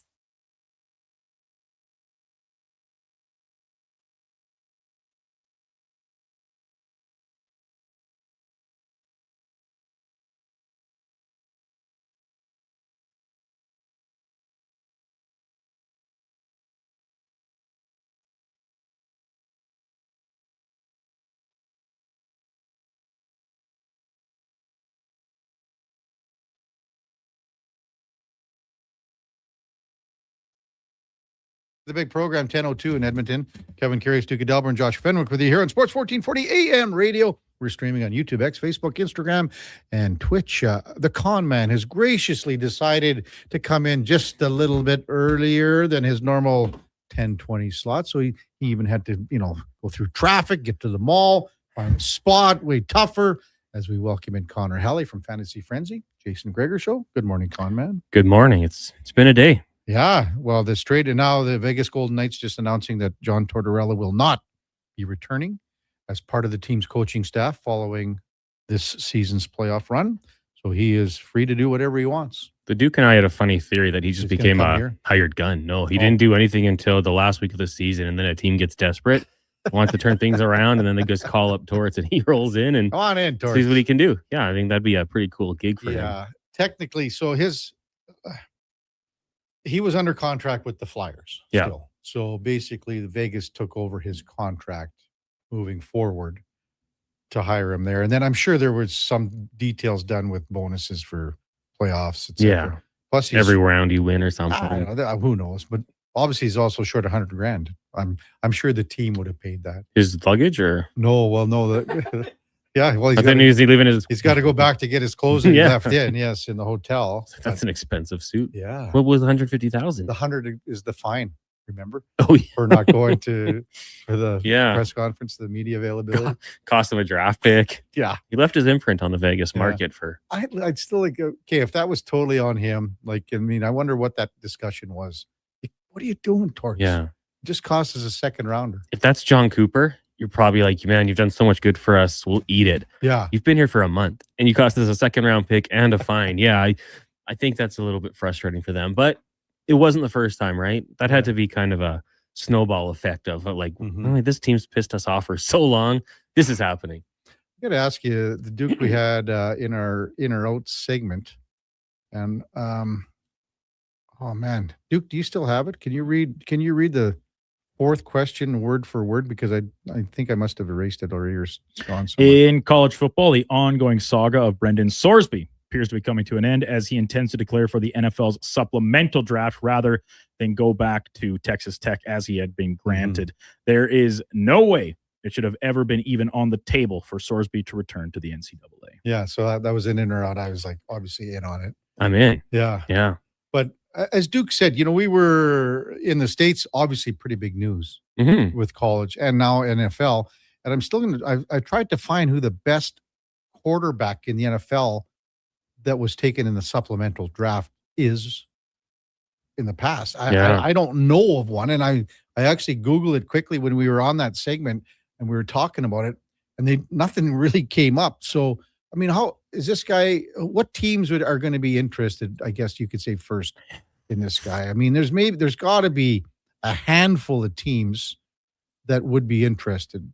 Teams that don't like trouble are going to stay far, far away. Bernie Kosar was supplemental. Was he? That was a first-round pick that the Cleveland Browns put in for him. Steve Walsh, Tim Rosenbach, another one. Dave Brown in 1992. The supplemental draft doesn't get utilized as much as it used to, just because I think they've made things so much better for college players. But Terrell Pryor would be another one.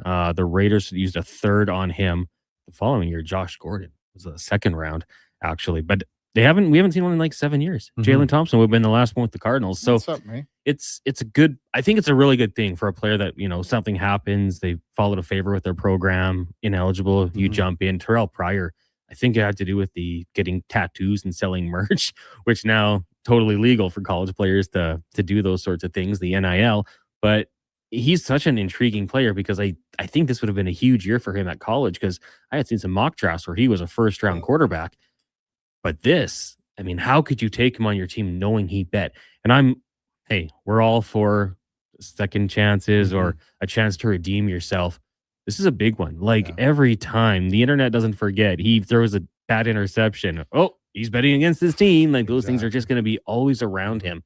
So I would be cautious if you believe in the talent. Like, okay, maybe throw in a 6th round pick and see what happens, because you could get a heck of a player, but you got to have a good base around him. You have to have a plan, I think, for communications, PR, and then making sure like, hey man, you're like every little thing's under the microscope. Because all you need is you don't even need a credit card. You can have a buddy who does it for you, right? Like it just that's Pinto. Yeah, it's a crazy situation. We kind of, I think, knew these things were going to happen with how mainstream the online legalized betting has become, and it seems like pretty simple rules. If you're a college player, professional athlete, just stay away from it for a few years. Wait till you're out of the game before you get into it too crazy. And I'm sure there's going to be a trend of this happening. Yeah. Without question. How was the weekend? Anything catch your eye? Like Oh, I man. had the weekend off. Yeah. In the sense I didn't watch anything until Sunday night in the Stanley Cup final game. But never watched the soccer. Never watched the NBA. So it was a weird weekend for me. I mean, golf was crazy. Oh, I mean, yes. first time winner, Lewis Hamilton Yeah. winning as well was pretty impressive. I'm a big fan of him, so Are ya? to see him get back on top was pretty cool. The soccer was outstanding. I mean, it's been so nice to have it in our time zone, which is so rare, where we can watch it all day. And like the Australia game starting at, was it 10 o'clock? 9 There's o'clock? one tonight at 10. Like, Apparently, yeah, it's awesome just to put the boy to bed and sit down and I can watch live sports right now. Especially, the last 2 weeks been cycling through the NBA final and the NHL Stanley Cup playoffs. You don't have that anymore. So last night there was no Jays, so you watch a little footy. It's been awesome, but there's too much to pick one thing. I believe it was just everywhere. And then even yesterday, because we were talking about Cabo Verde with the draw against Spain, and Spain is the favorite, if you want to look at odds, to win the World Cup. Yeah. And for that to happen, and we started we were at 10 o'clock, the game started. So at the end of Fantasy Frenzy, basically the game is sort of wrapping up.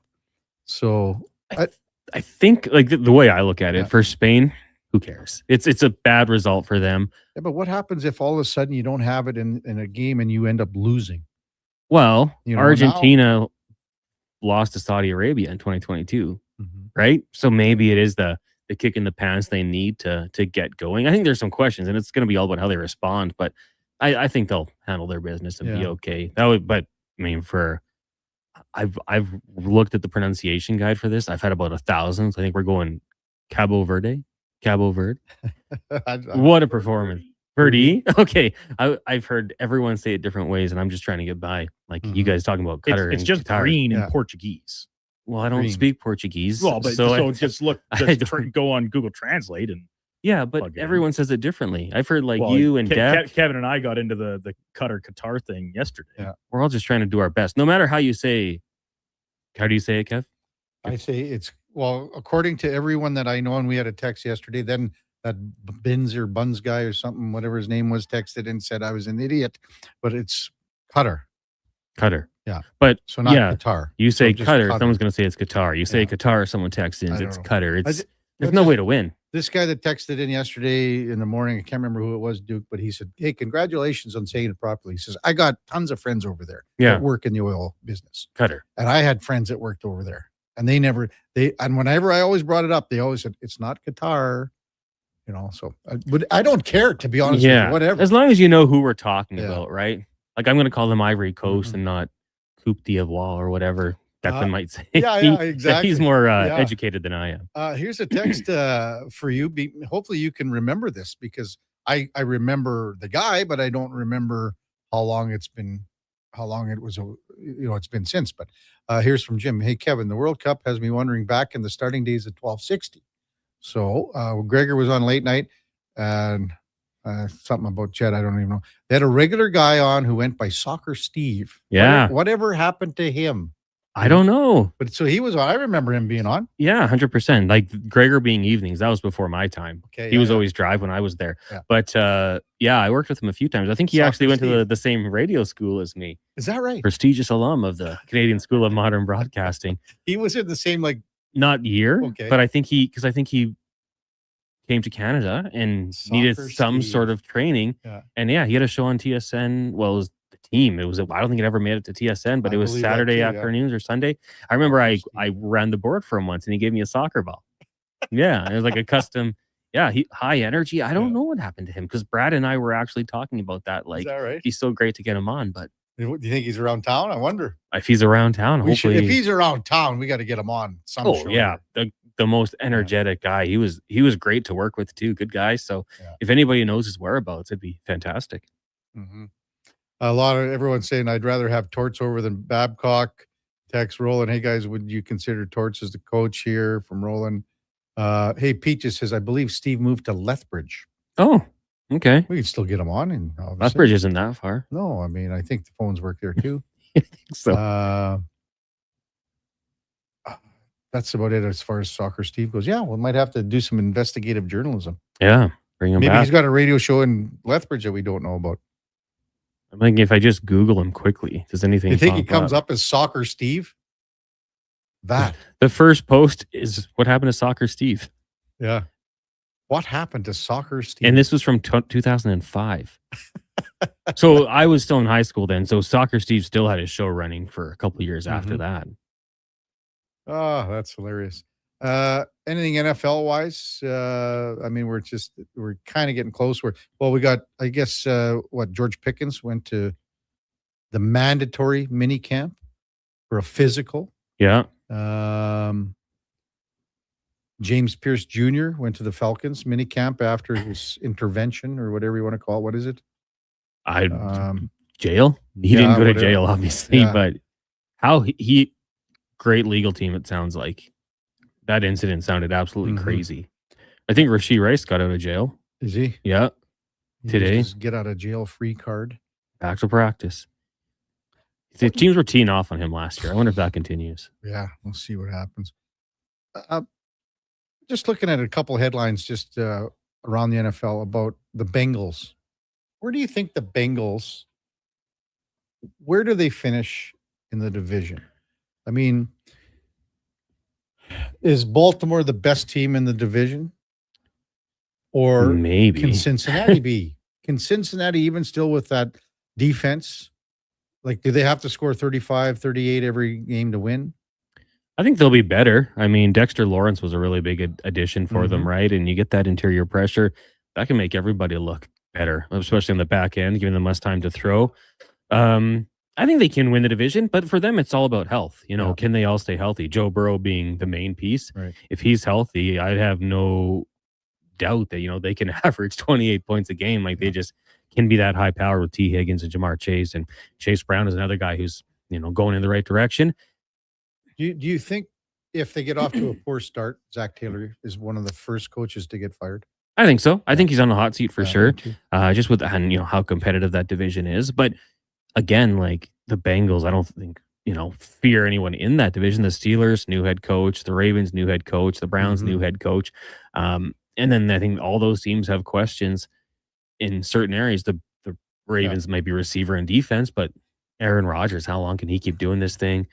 Then the Bengals, we know their quarterback situation, and then they trade away their best defensive player, but maybe the best defensive player in the league. The thing that kind of got that defense going. Sorry, Cleveland. Yeah, and I love Jared Verse as a player, but he's not Myles Garrett. So this could be a season that opens up for the Bengals. But then again, you're just a Joe Burrow injury away, and he's had some weird injuries that just pop up randomly. So I think you could probably put, like, if it was betting odds, even money on 3 of the 4 teams, and then just not the Cleveland Browns because they're a huge long shot. What's coming up on the Gregor show today, Con Man? Oh, well, Gregor's on location, actually. Where? Down at a car dealership. Oh, which one? I don't know off the top of my head, but he'll tell you about it. The Gremlin dealership? I don't think so. That was an old vehicle in the 70s. They called it a Gremlin. Yeah. No, it's a much finer establishment than that, I'm sure. But Dave McCarthy will be by. Well, he's got a special guest. Dave McCarthy does? Well, no, Gregor does. And then who else do we have? Special guest. We got Uremchuk. We got Spec DVD as well. So it'll be a good show. Perfect. I'll try to figure out what location he's at today. It's a car dealership. Let me know. So if you're driving around town, come see him. Sounds good. Thanks, Con Man, as always, for coming in. Appreciate Thank you. it, man. Connor Halley, Fantasy Frenzy, top of the hour, Jason Gregor show at 2:00. When we come back, Oliver Platt from One Soccer will look forward to the Thursday's game, Canada versus Qatar, and look back to last night, maybe look at today's games as well at the World Cup. That's straight ahead on the Kevin Karius Show with the Duke of Delburne, Josh Fenwick on Sports 1440 AM radio. We're streaming on YouTube, X, Facebook, Instagram, and Twitch. At Fountain Tire, success is a team effort. They're committed to their team members and their customers. And that means treating your vehicle like it's their own and finding solutions that suit your needs. Because whatever the road brings ahead, they're on it with you. Visit FountainTire.com today. Okay, new strategy. I'll just live in the freezer till October. It's spacious in here. It's spacious. There's a better way to survive the coming AC season. Pro Solutions is your one-call solves-it-all expert for AC repairs, tune-ups, and new installations. We offer convenient financing options and fast appointments so you can enjoy your entire home, not just the freezer. Now I can leave the frozen peas where they belong. Book now at prosolutionsinc.ca. Getting your vehicle sparkling clean doesn't have to cost a fortune. Take it into Hughes today and pay just loonies a wash. Find us at HughesCarWash.com. Say hello to your new favorite drinks. Introducing new McCafe Refreshers. Icy cool, undeniably refreshing, and available in 3 flavors: strawberry watermelon, mango pineapple, and blackberry passion fruit. Only at McDonald's. Sleep is for the off-season. What off-season? Sports 1440 is live, loud, and locked 24/7. Oilers, Elks, Riverhawks, Stingers, Oil Kings. We've got your picks. Edmonton's home of sports is Sports 1440. For over 60 years, the folks at Diablo Boots have been selling the best Canadian-made boots. Handcrafted in Winnipeg, Canada West makes the best quality cowboy, biker, and work boots for Diablo Boots with replaceable soles and heels. Why buy cheaper quality like Ariat, Justin, and Red Wing made in China when Canadian-made is better? Support Canada's workers and Diablo Boots for the best boots. So save on boots by Save On Foods. That's Diablo Boots, 3340 Gateway Boulevard on the east side of Save On Foods. Canada West and Diablo Boots, the 2 best names in the boots business. Fuel prices got you down? Subaru's here to pick you up. Subaru's electric and hybrid vehicles will save the day, helping you go further for less. Prefer a gas vehicle? Subaru Crosstrek and Impreza are built to keep costs low without sacrificing capability. Crosstrek was named 2025 Auto Trader Best Subcompact SUV, and Impreza has earned top safety pick recognition for 17 years running. Welcome to Uncommon. Welcome to Subaru. Visit Subaru.ca.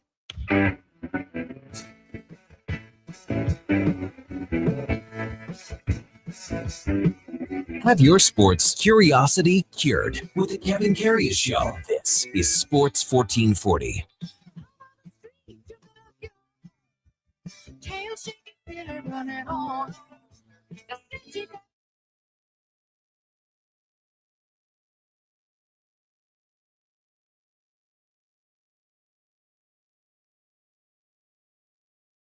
All right, welcome back to the big program. 1021 in Edmonton, and time now for the game of the day, brought to you by St. Albert Dodge, where you can land a 2026 Jeep Compass 4x4 for under $37,000.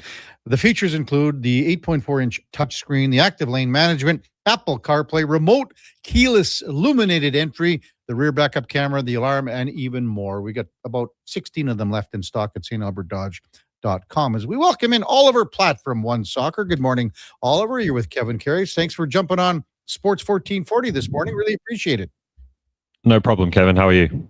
Great here. We're looking forward to a couple more days before we get to that Canada game, and it's going to be a bit before we talk about it. I wanted to kind of go back yesterday to get your thoughts on the Spain draw against Cabo Verde, how big of a deal it was for just a small country, and how big of a deal it is for Spain. What were your thoughts on what you saw yesterday, Oliver? Yeah, a massive surprise result. Certainly the biggest one of the tournament so far, and up there in recent World Cup memory, to be honest with you, given the difference in kind of experience and top level players between these two teams. What I will say is that over the years, you've seen 2 versions of Spain. They play a very particular style of football, the short passes, lots of players close together. And when they have that kind of real threat in the final third, that players like Lamine Yamal, who obviously wasn't fully fit to play, when they have those players fit and healthy, they can be a very dangerous team. When they lack that kind of penetration, finishing touch, whatever you want to call it, it can all feel a little bit stale and a little bit predictable, and maybe lacking in a little bit of punch in the attacking thirds for all the possession and the passing and the control of the game. So we've seen that in past tournaments for Spain that has ended in early exits. Yeah. I think they've got plenty of time under the new format to kind of figure things out and hopefully get some players healthy. And Uruguay look, unfortunately, like they're not in the best place either, so that group may be fairly forgiving for them. Even just looking at some stats from that Spain game, Oliver, and I think it was 1966 was the last time that there was that many shot attempts without a goal. Would they have taken their opposition lightly here a little bit, you think, or what? Perhaps, yeah. But again, like even when Spain were winning, 3 tournaments in a row, there was a lot of games where they were winning 1-0, sometimes off a set piece. Like the amount of the possession they have, the amount of ball control they have, means they concede very few goals. They often dominate games, but can they find the cutting edge? That's always the question with them. And I think that was a big worry with the Amal not being fully healthy, with Nico Williams, who was really crucial to their Euro 2024 win on the left wing. He only came off the bench late as well. So they need to get those players healthy, or I think they're going to have a big problem here. Well, you just mentioned the set pieces. When we look at Canada's opener against Bosnia-Herzegovina, is that one of the big areas that you would see needs to be cleaned up, improved, moving into Thursday's match against Qatar?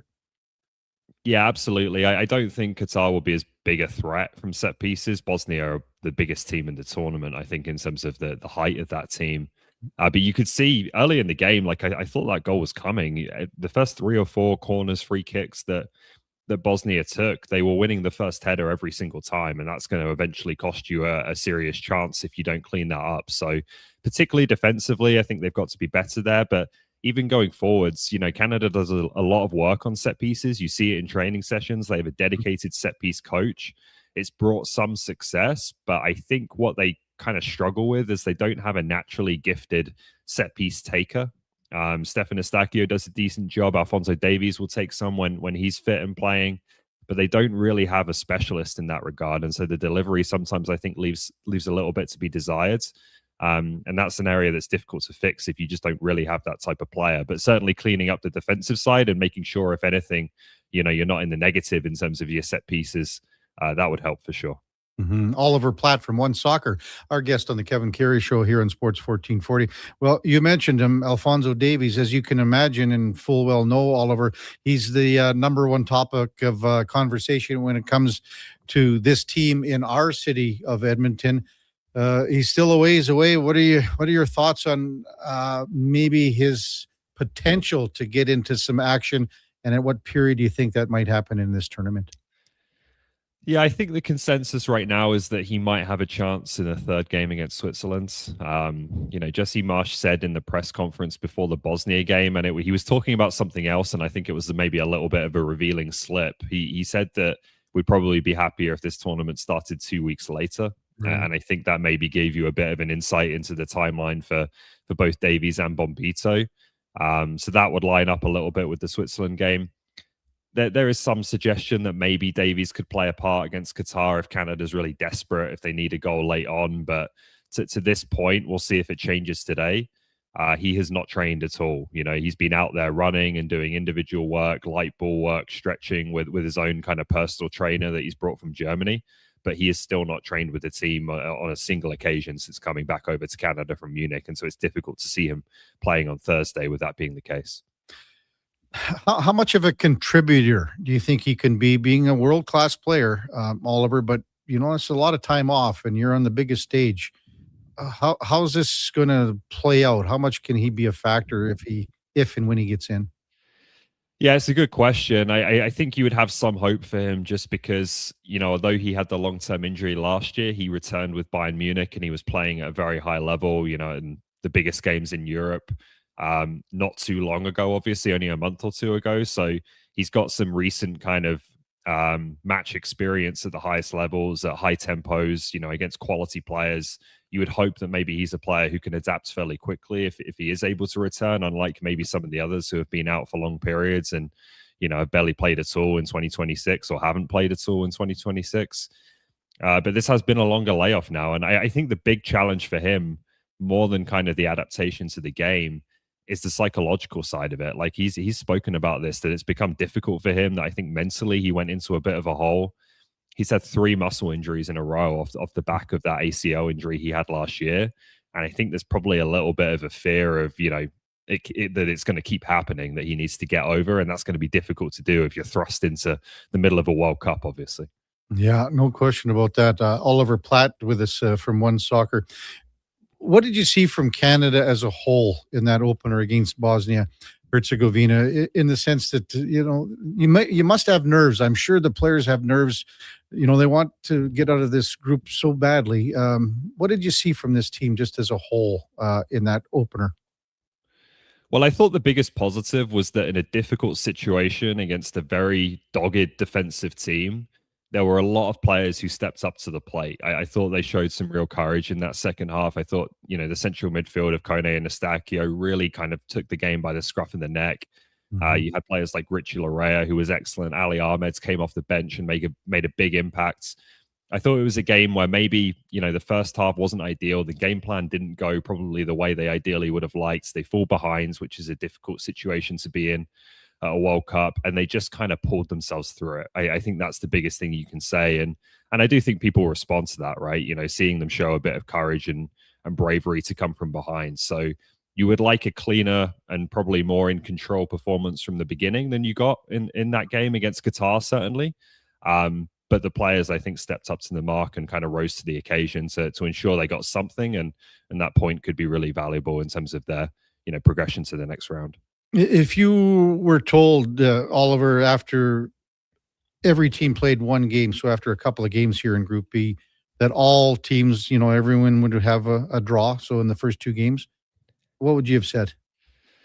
Well, I would have been very surprised, more so because of the Switzerland result, right? Like, I just don't think many people thought Qatar were up to much. I still think you can look at that game and say Switzerland should have won fairly comfortably, but that's a major surprise. It's probably a much more consequential result if Canada had won, because then we're talking about Canada being in a great position.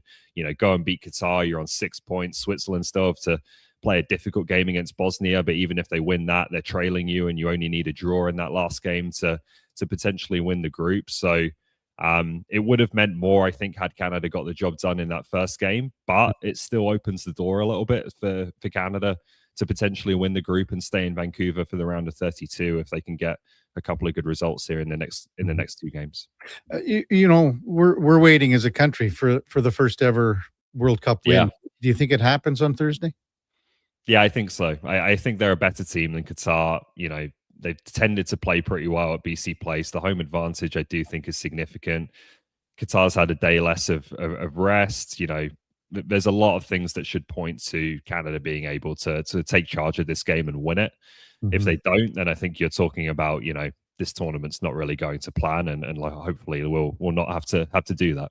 Yeah. What will be the difference in stadium conditions, pitch, when you compare Toronto and Vancouver in your mind with, the ball's going to be zipping around BC Place a little bit quicker, I would imagine. Yeah, it should be less difference than normal because obviously they put the natural grass pitch in like every venue at the World Cup. So, that's been kind of one of the reservations Canada's had about playing in Vancouver at times. They play there fairly regularly, but they tend to prefer Toronto. And it's because of the fields. The field in Toronto is the best in the country by a decent distance, I would say. So that should help them. They like playing on natural grass. Other than that, I think, you go back to last summer, they played at BC Place in the Gold Cup, played very well, smashed Honduras 6-0. It's tended to be a venue that's treated them fairly well. So hopefully we'll see that again. And obviously what you do get is a bigger crowd than in Toronto, just in the bigger stadium. So hopefully an atmosphere as well that can make it that much more difficult for Qatar. For sure. Oliver Platt with us on the Kevin Karius Show here on Sports 1440. For the casual soccer fan, Oliver, what can you tell us about this Qatar team going into game number 2 in this group stage? Yeah, it's a strange one because they've had some real success continentally. They've won the Asian Cup twice, and there's some good teams in that tournament. Japan, Australia, we've already seen at this World Cup look like pretty decent sides, Korea as well. But they really struggle to replicate it outside of their region. And I mean their region even more narrowly than Asia, like Qatar and the surrounding area. They won the first Asian Cup in the United Arab Emirates, the second one they hosted in Qatar. You look at their World Cup qualifiers, their results at home are good. Their results away are pretty awful, to be honest. Like, they've really struggled when they've gone to other countries and gone outside their own region. That result against Switzerland is, a landmark one for them, to be honest. That's the first time they've really been able to go up against a team like that in that kind of competition on that kind of stage and get something. So that's an encouraging step for them. But I still think they're a team that, would not have qualified based on the pathway they came through for a 32-team World Cup. And a team that, if you have any kind of ambition of playing in the knockout stage here, you've got to be taken care of. When you look at the tournament as a whole here, Oliver, and we're just, a few days into competition, we mentioned Spain and Cabo Verde. That's got to be one of the top storylines. What else? Is it obviously Ivory Coast for you? What's catching your eye here so far? Yeah, Ivory Coast were impressive for sure. I thought that was, a game that probably a lot of people would have favored Ecuador, particularly given, you know, their defensive records, and Ivory Coast I thought like a very good team. I have to say Morocco really caught my eye. I know that game petered out a little bit in the second half, but they looked like a superior team to Brazil.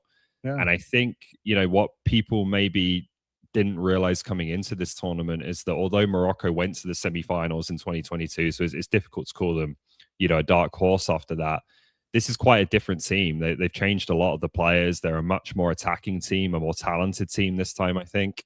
And they could do some damage at this tournament. I don't know if they're quite in the field of teams that could win it, but if not, they're not far off, and that would be, you know, pretty unprecedented for an African nation. You know, Africa has had a lot of false dawns at World Cups. They've had a lot of teams that have shown promise and then not really continued and built on it in further tournaments. Morocco, I think, have a real opportunity to change that because, again, semi-final in 2022 looked like a team that could really have a good tournament at this tournament in 2026.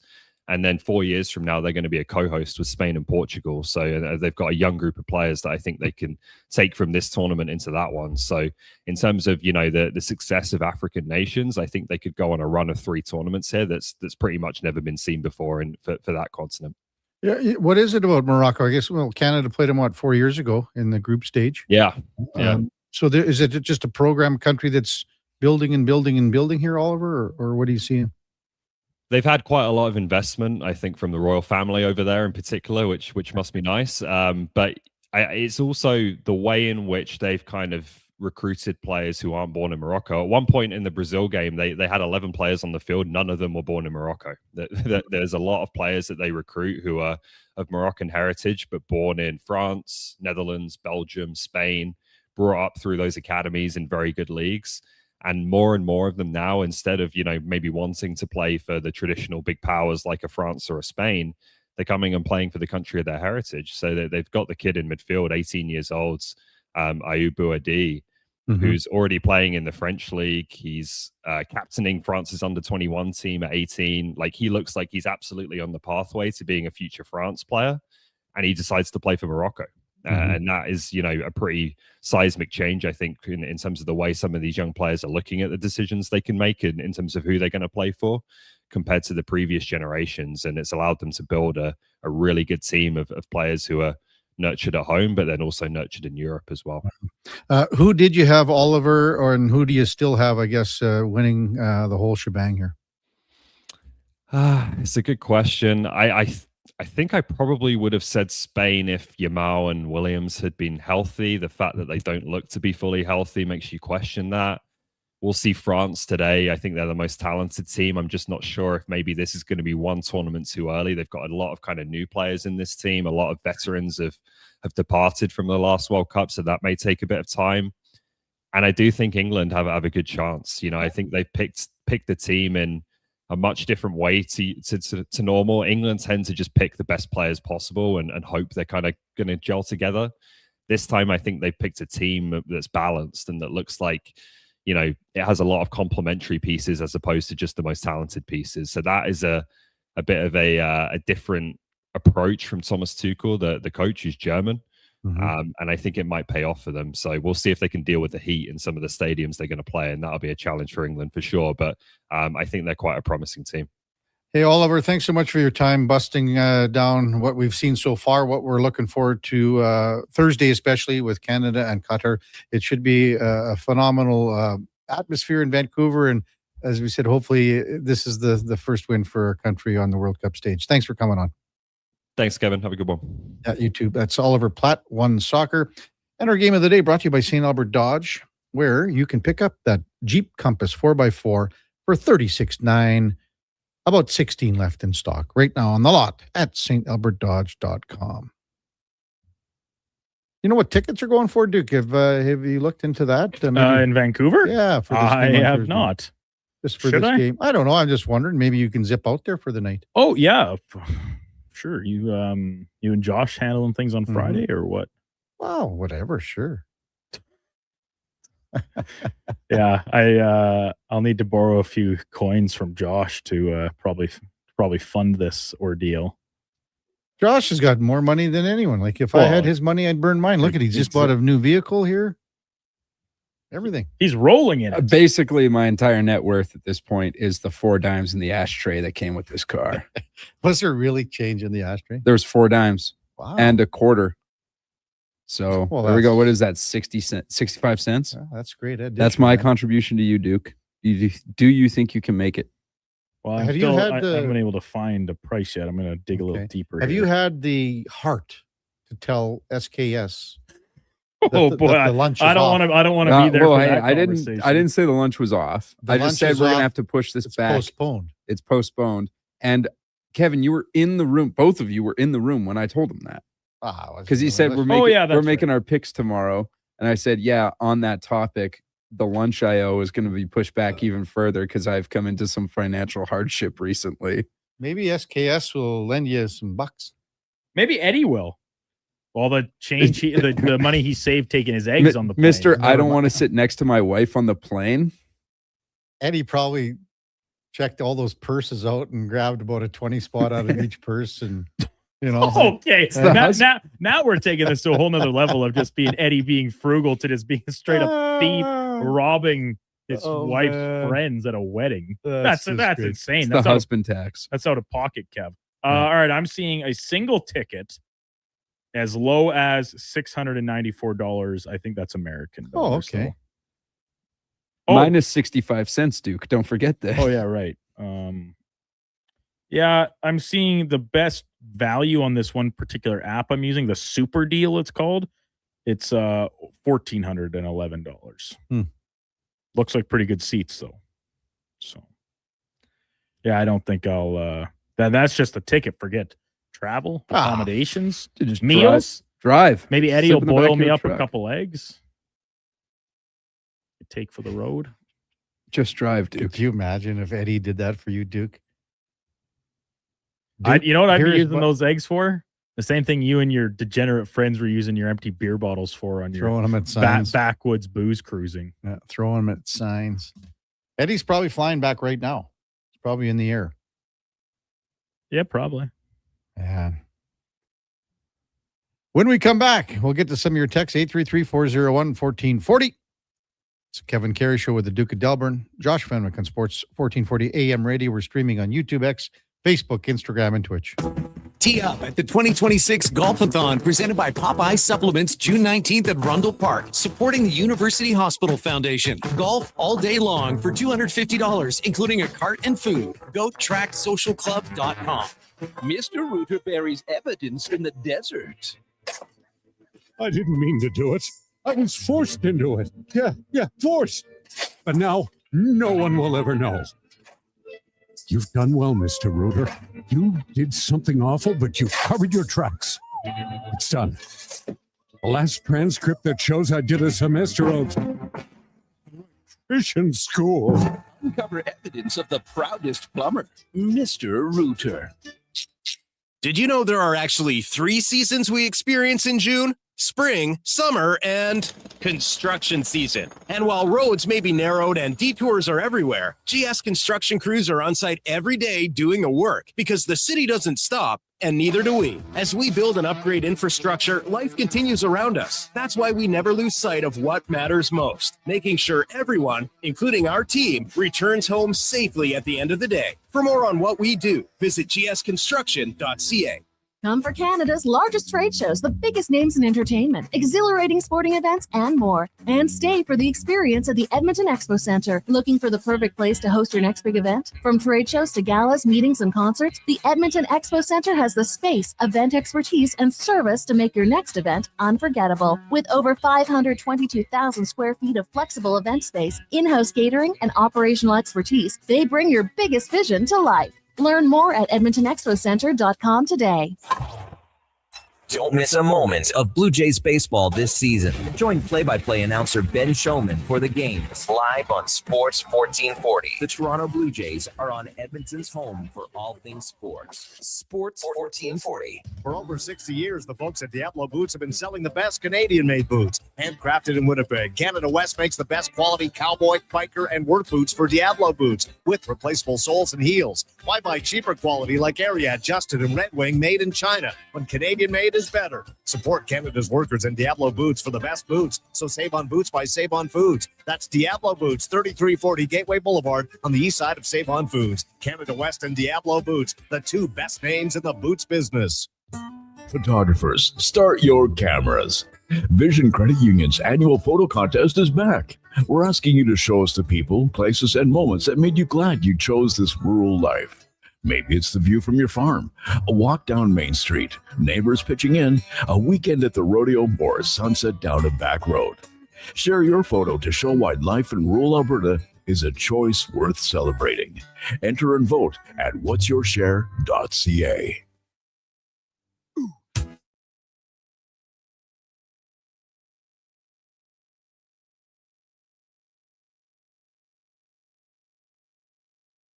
Just in time for the morning skate. This is the Kevin Karius Show on Sports 1440.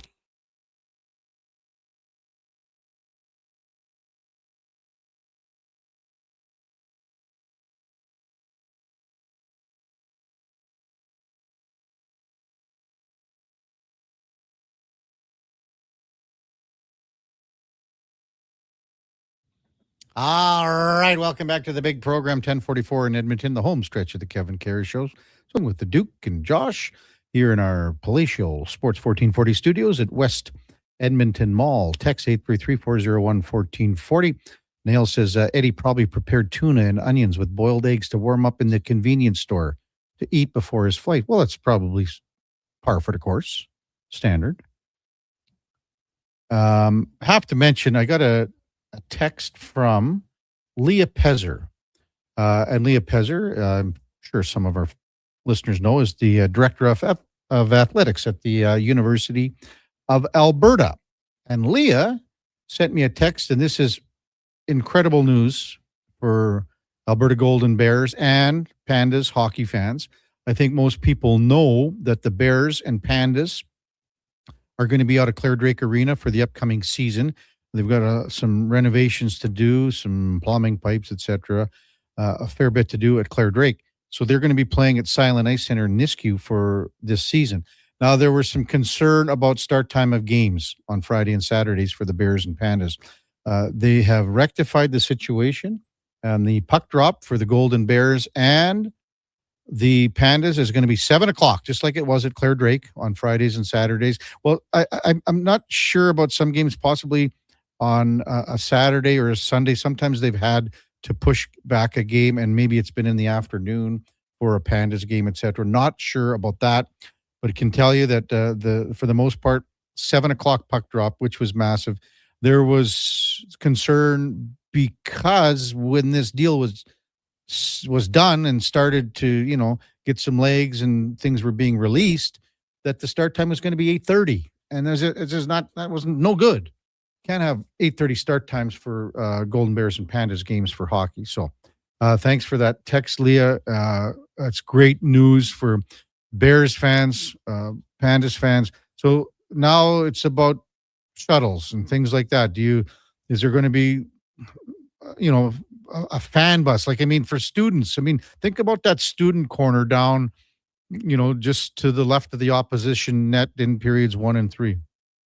Well, the students had a blast, but you're not going to get the students out to Nisku, especially on Fridays. Those kids loved. The atmosphere was terrific. It's going to be different. Obviously, the atmosphere is way different at Silent Ice, but now you got to work on getting some of the students out there on especially Friday nights. That'll be one of the problems that they have to look into to get things going. Text 833-401-1440.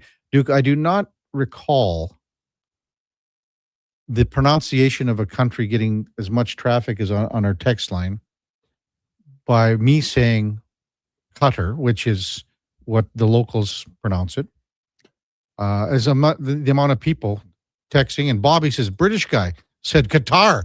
Cutter my ass, Karius. Holy cow. Well, those are some harsh words Kevin, from Bobby. Come on now. Kevin, we know that people just want you to be wrong so they can tell you you're wrong. Yeah.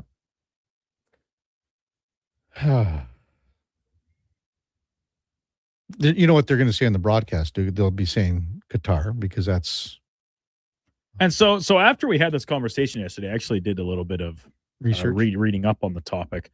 And to my best understanding, after a very brief venture into the topic, is that, as I said yesterday, both are accepted as correct. There's not, it's not like someone saying Canada, the kind of original of our word of our own country. Like, that's incorrect. It's Canada. That's not the case. Both are accepted as correct. And actually both are anglicized versions of the actual Arabic word. And how is that pronounced? Well, it's I think you would need to be a speaker of the language to do it really properly, because it's uses about how you pronounce the T in your throat. Yeah. And the one thing I really did take away is that the end, like the second syllable, it's to the extent of to rhyme with guitar. So even if it's not Qatar, it's more like guitar. Guitar. I saw that listen, too. I'm not a linguist. I'm no expert. I'm just telling you what I found in a very short period of time looking into the topic, because we want to be correct. Sure. Same as with Cabo Verde, and then obviously the Ivory Coast, or its French pronunciation as a former French colony, Côte d'Ivoire. We want to be correct and show these countries that we don't talk about very often the same respect that we would hope they would in turn show us. Right on. I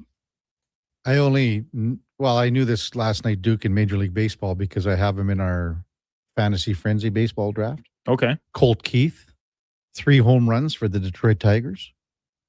You know how many home runs he had before last night? 1. So he hits 3 home runs out last night in Houston. Al Kaline did it 1955 for the Tigers. He was 20 years old when he did it. Jays in action tonight in Boston at Fenway Park. It'll be Dylan Cease. Is the Tartan Army still going to be in full force at Fenway Park? If so, I fear the Jays may not have a chance. I have no idea. Also, the Riverhawks, after a day off for travel, are in Wenatchee to take on the Apple Sox. That'll be tonight, tomorrow, and Thursday in Wenatchee. Then they head out to Corvallis and take on the Knights for Friday, Saturday, Sunday. Next week's going to be fabulous at the ballpark. I mean, you got the Tuesday night game before the Canada Day on Wednesday. That game sold out on Canada Day, by the way. It was sold out like in 5 minutes. So the night before, you got the Toonie hot dogs on the Tuesday, Duke. And then on Wednesday, you got the Canada Day game. And then you've got the fireworks to follow. It'll be busy down in the River Valley for sure. Very busy. Incredibly busy. I wonder if, Josh, are you heading down to the ballpark next week, or will they have a place for you to park your new vehicle, or like, do you have a parking pass for that, or? No. Forget his golf clubs out of the back of his car. He needed to make sure he got his Riverhawks premium parking pass. Yes, I needed to make sure I have that. No, I'll probably make my way down. I was allegedly going to have other plans that night, but not anymore. So maybe I'll go and take it in with some buddies. Attaboy. Bobby comes back. Ha, ha, ha, Karius. You know I love you. I was actually surprised he didn't pronounce Morocco as Merkel. Oh, that's great. Delta Valley Jeff says, just fully commit to ticking people off, KK. Just go all the way in. Hate train. Start saying cater. Now do Uruguay, Jordan says. And I believe it's Uruguay. Or is it Uruguay? I think that's another one that it's just like the anglicized version of it has changed it a little bit, and now everyone just is comfortable with saying it. However, I did take a little bit of a dig at you right after you left yesterday, Kevin. Well, I heard it. Yeah, about how you love to really lean into some of these pronunciations. You put a little pizzazz. Duke, you got to give me credit when you were doing the. Was it the when I was doing the lineup for Uzbekistan? Yeah. And even Bosnia-Herzegovina. Yeah, that's what I mean. Those names. You're running all these names, and you love the accent inflections. And I gave you credit for it. I just said it makes me chuckle because you care for it so much. What's the capital of Uruguay, Duke? That would be Montevideo. Attaboy, Duke. What is the capital of Morocco? That I don't know. Ooh, gee, once again, as said yesterday, Africa's my weak spot, but Morocco's one that I do know. It's escaping me. Yeah. Because it's a huge like Mecca of Islam and everything. They have the call to prayer and all that jazz. It's escaping me. Oh, that's excellent. Do you know what it is? No, I Oh, don't. then what? No. Well, I could. Well, I check. could have just said anything and you would have been like, sure. No, because I could tell if you're spinning some yarn or Rabat. Rabat. Or it could be rabbit. Oh, that's good stuff. Hey, that was a jam-packed show. We're going to have a co-host tomorrow. We got David Shumpke good. coming in. Yeah. Laddie's off Thursday. Eddie's back on Friday. And then Laddie's back next week too, Duke, correct? Yeah. So we're back to normal next week for sure. Coming up at the top of the hour, it is Fantasy Frenzy with the former Rochep T-Bird, Connor Halley, and the Duke of Delburne. At 12 o'clock, it's the Lowdown with Alan Mitchell.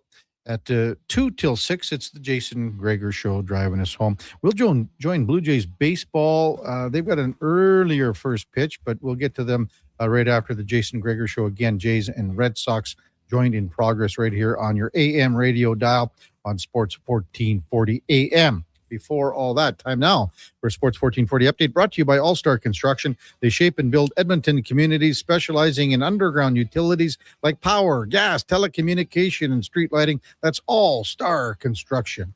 Hey, thanks everyone for listening. Really appreciate you being a part of the show each and every day from 7 to 11. We will be back with you tomorrow morning at 7 o'clock. Thanks for listening. Hope you have a wonderful rest of your Tuesday. Until then, here is the Duke. The Sports 1440 update.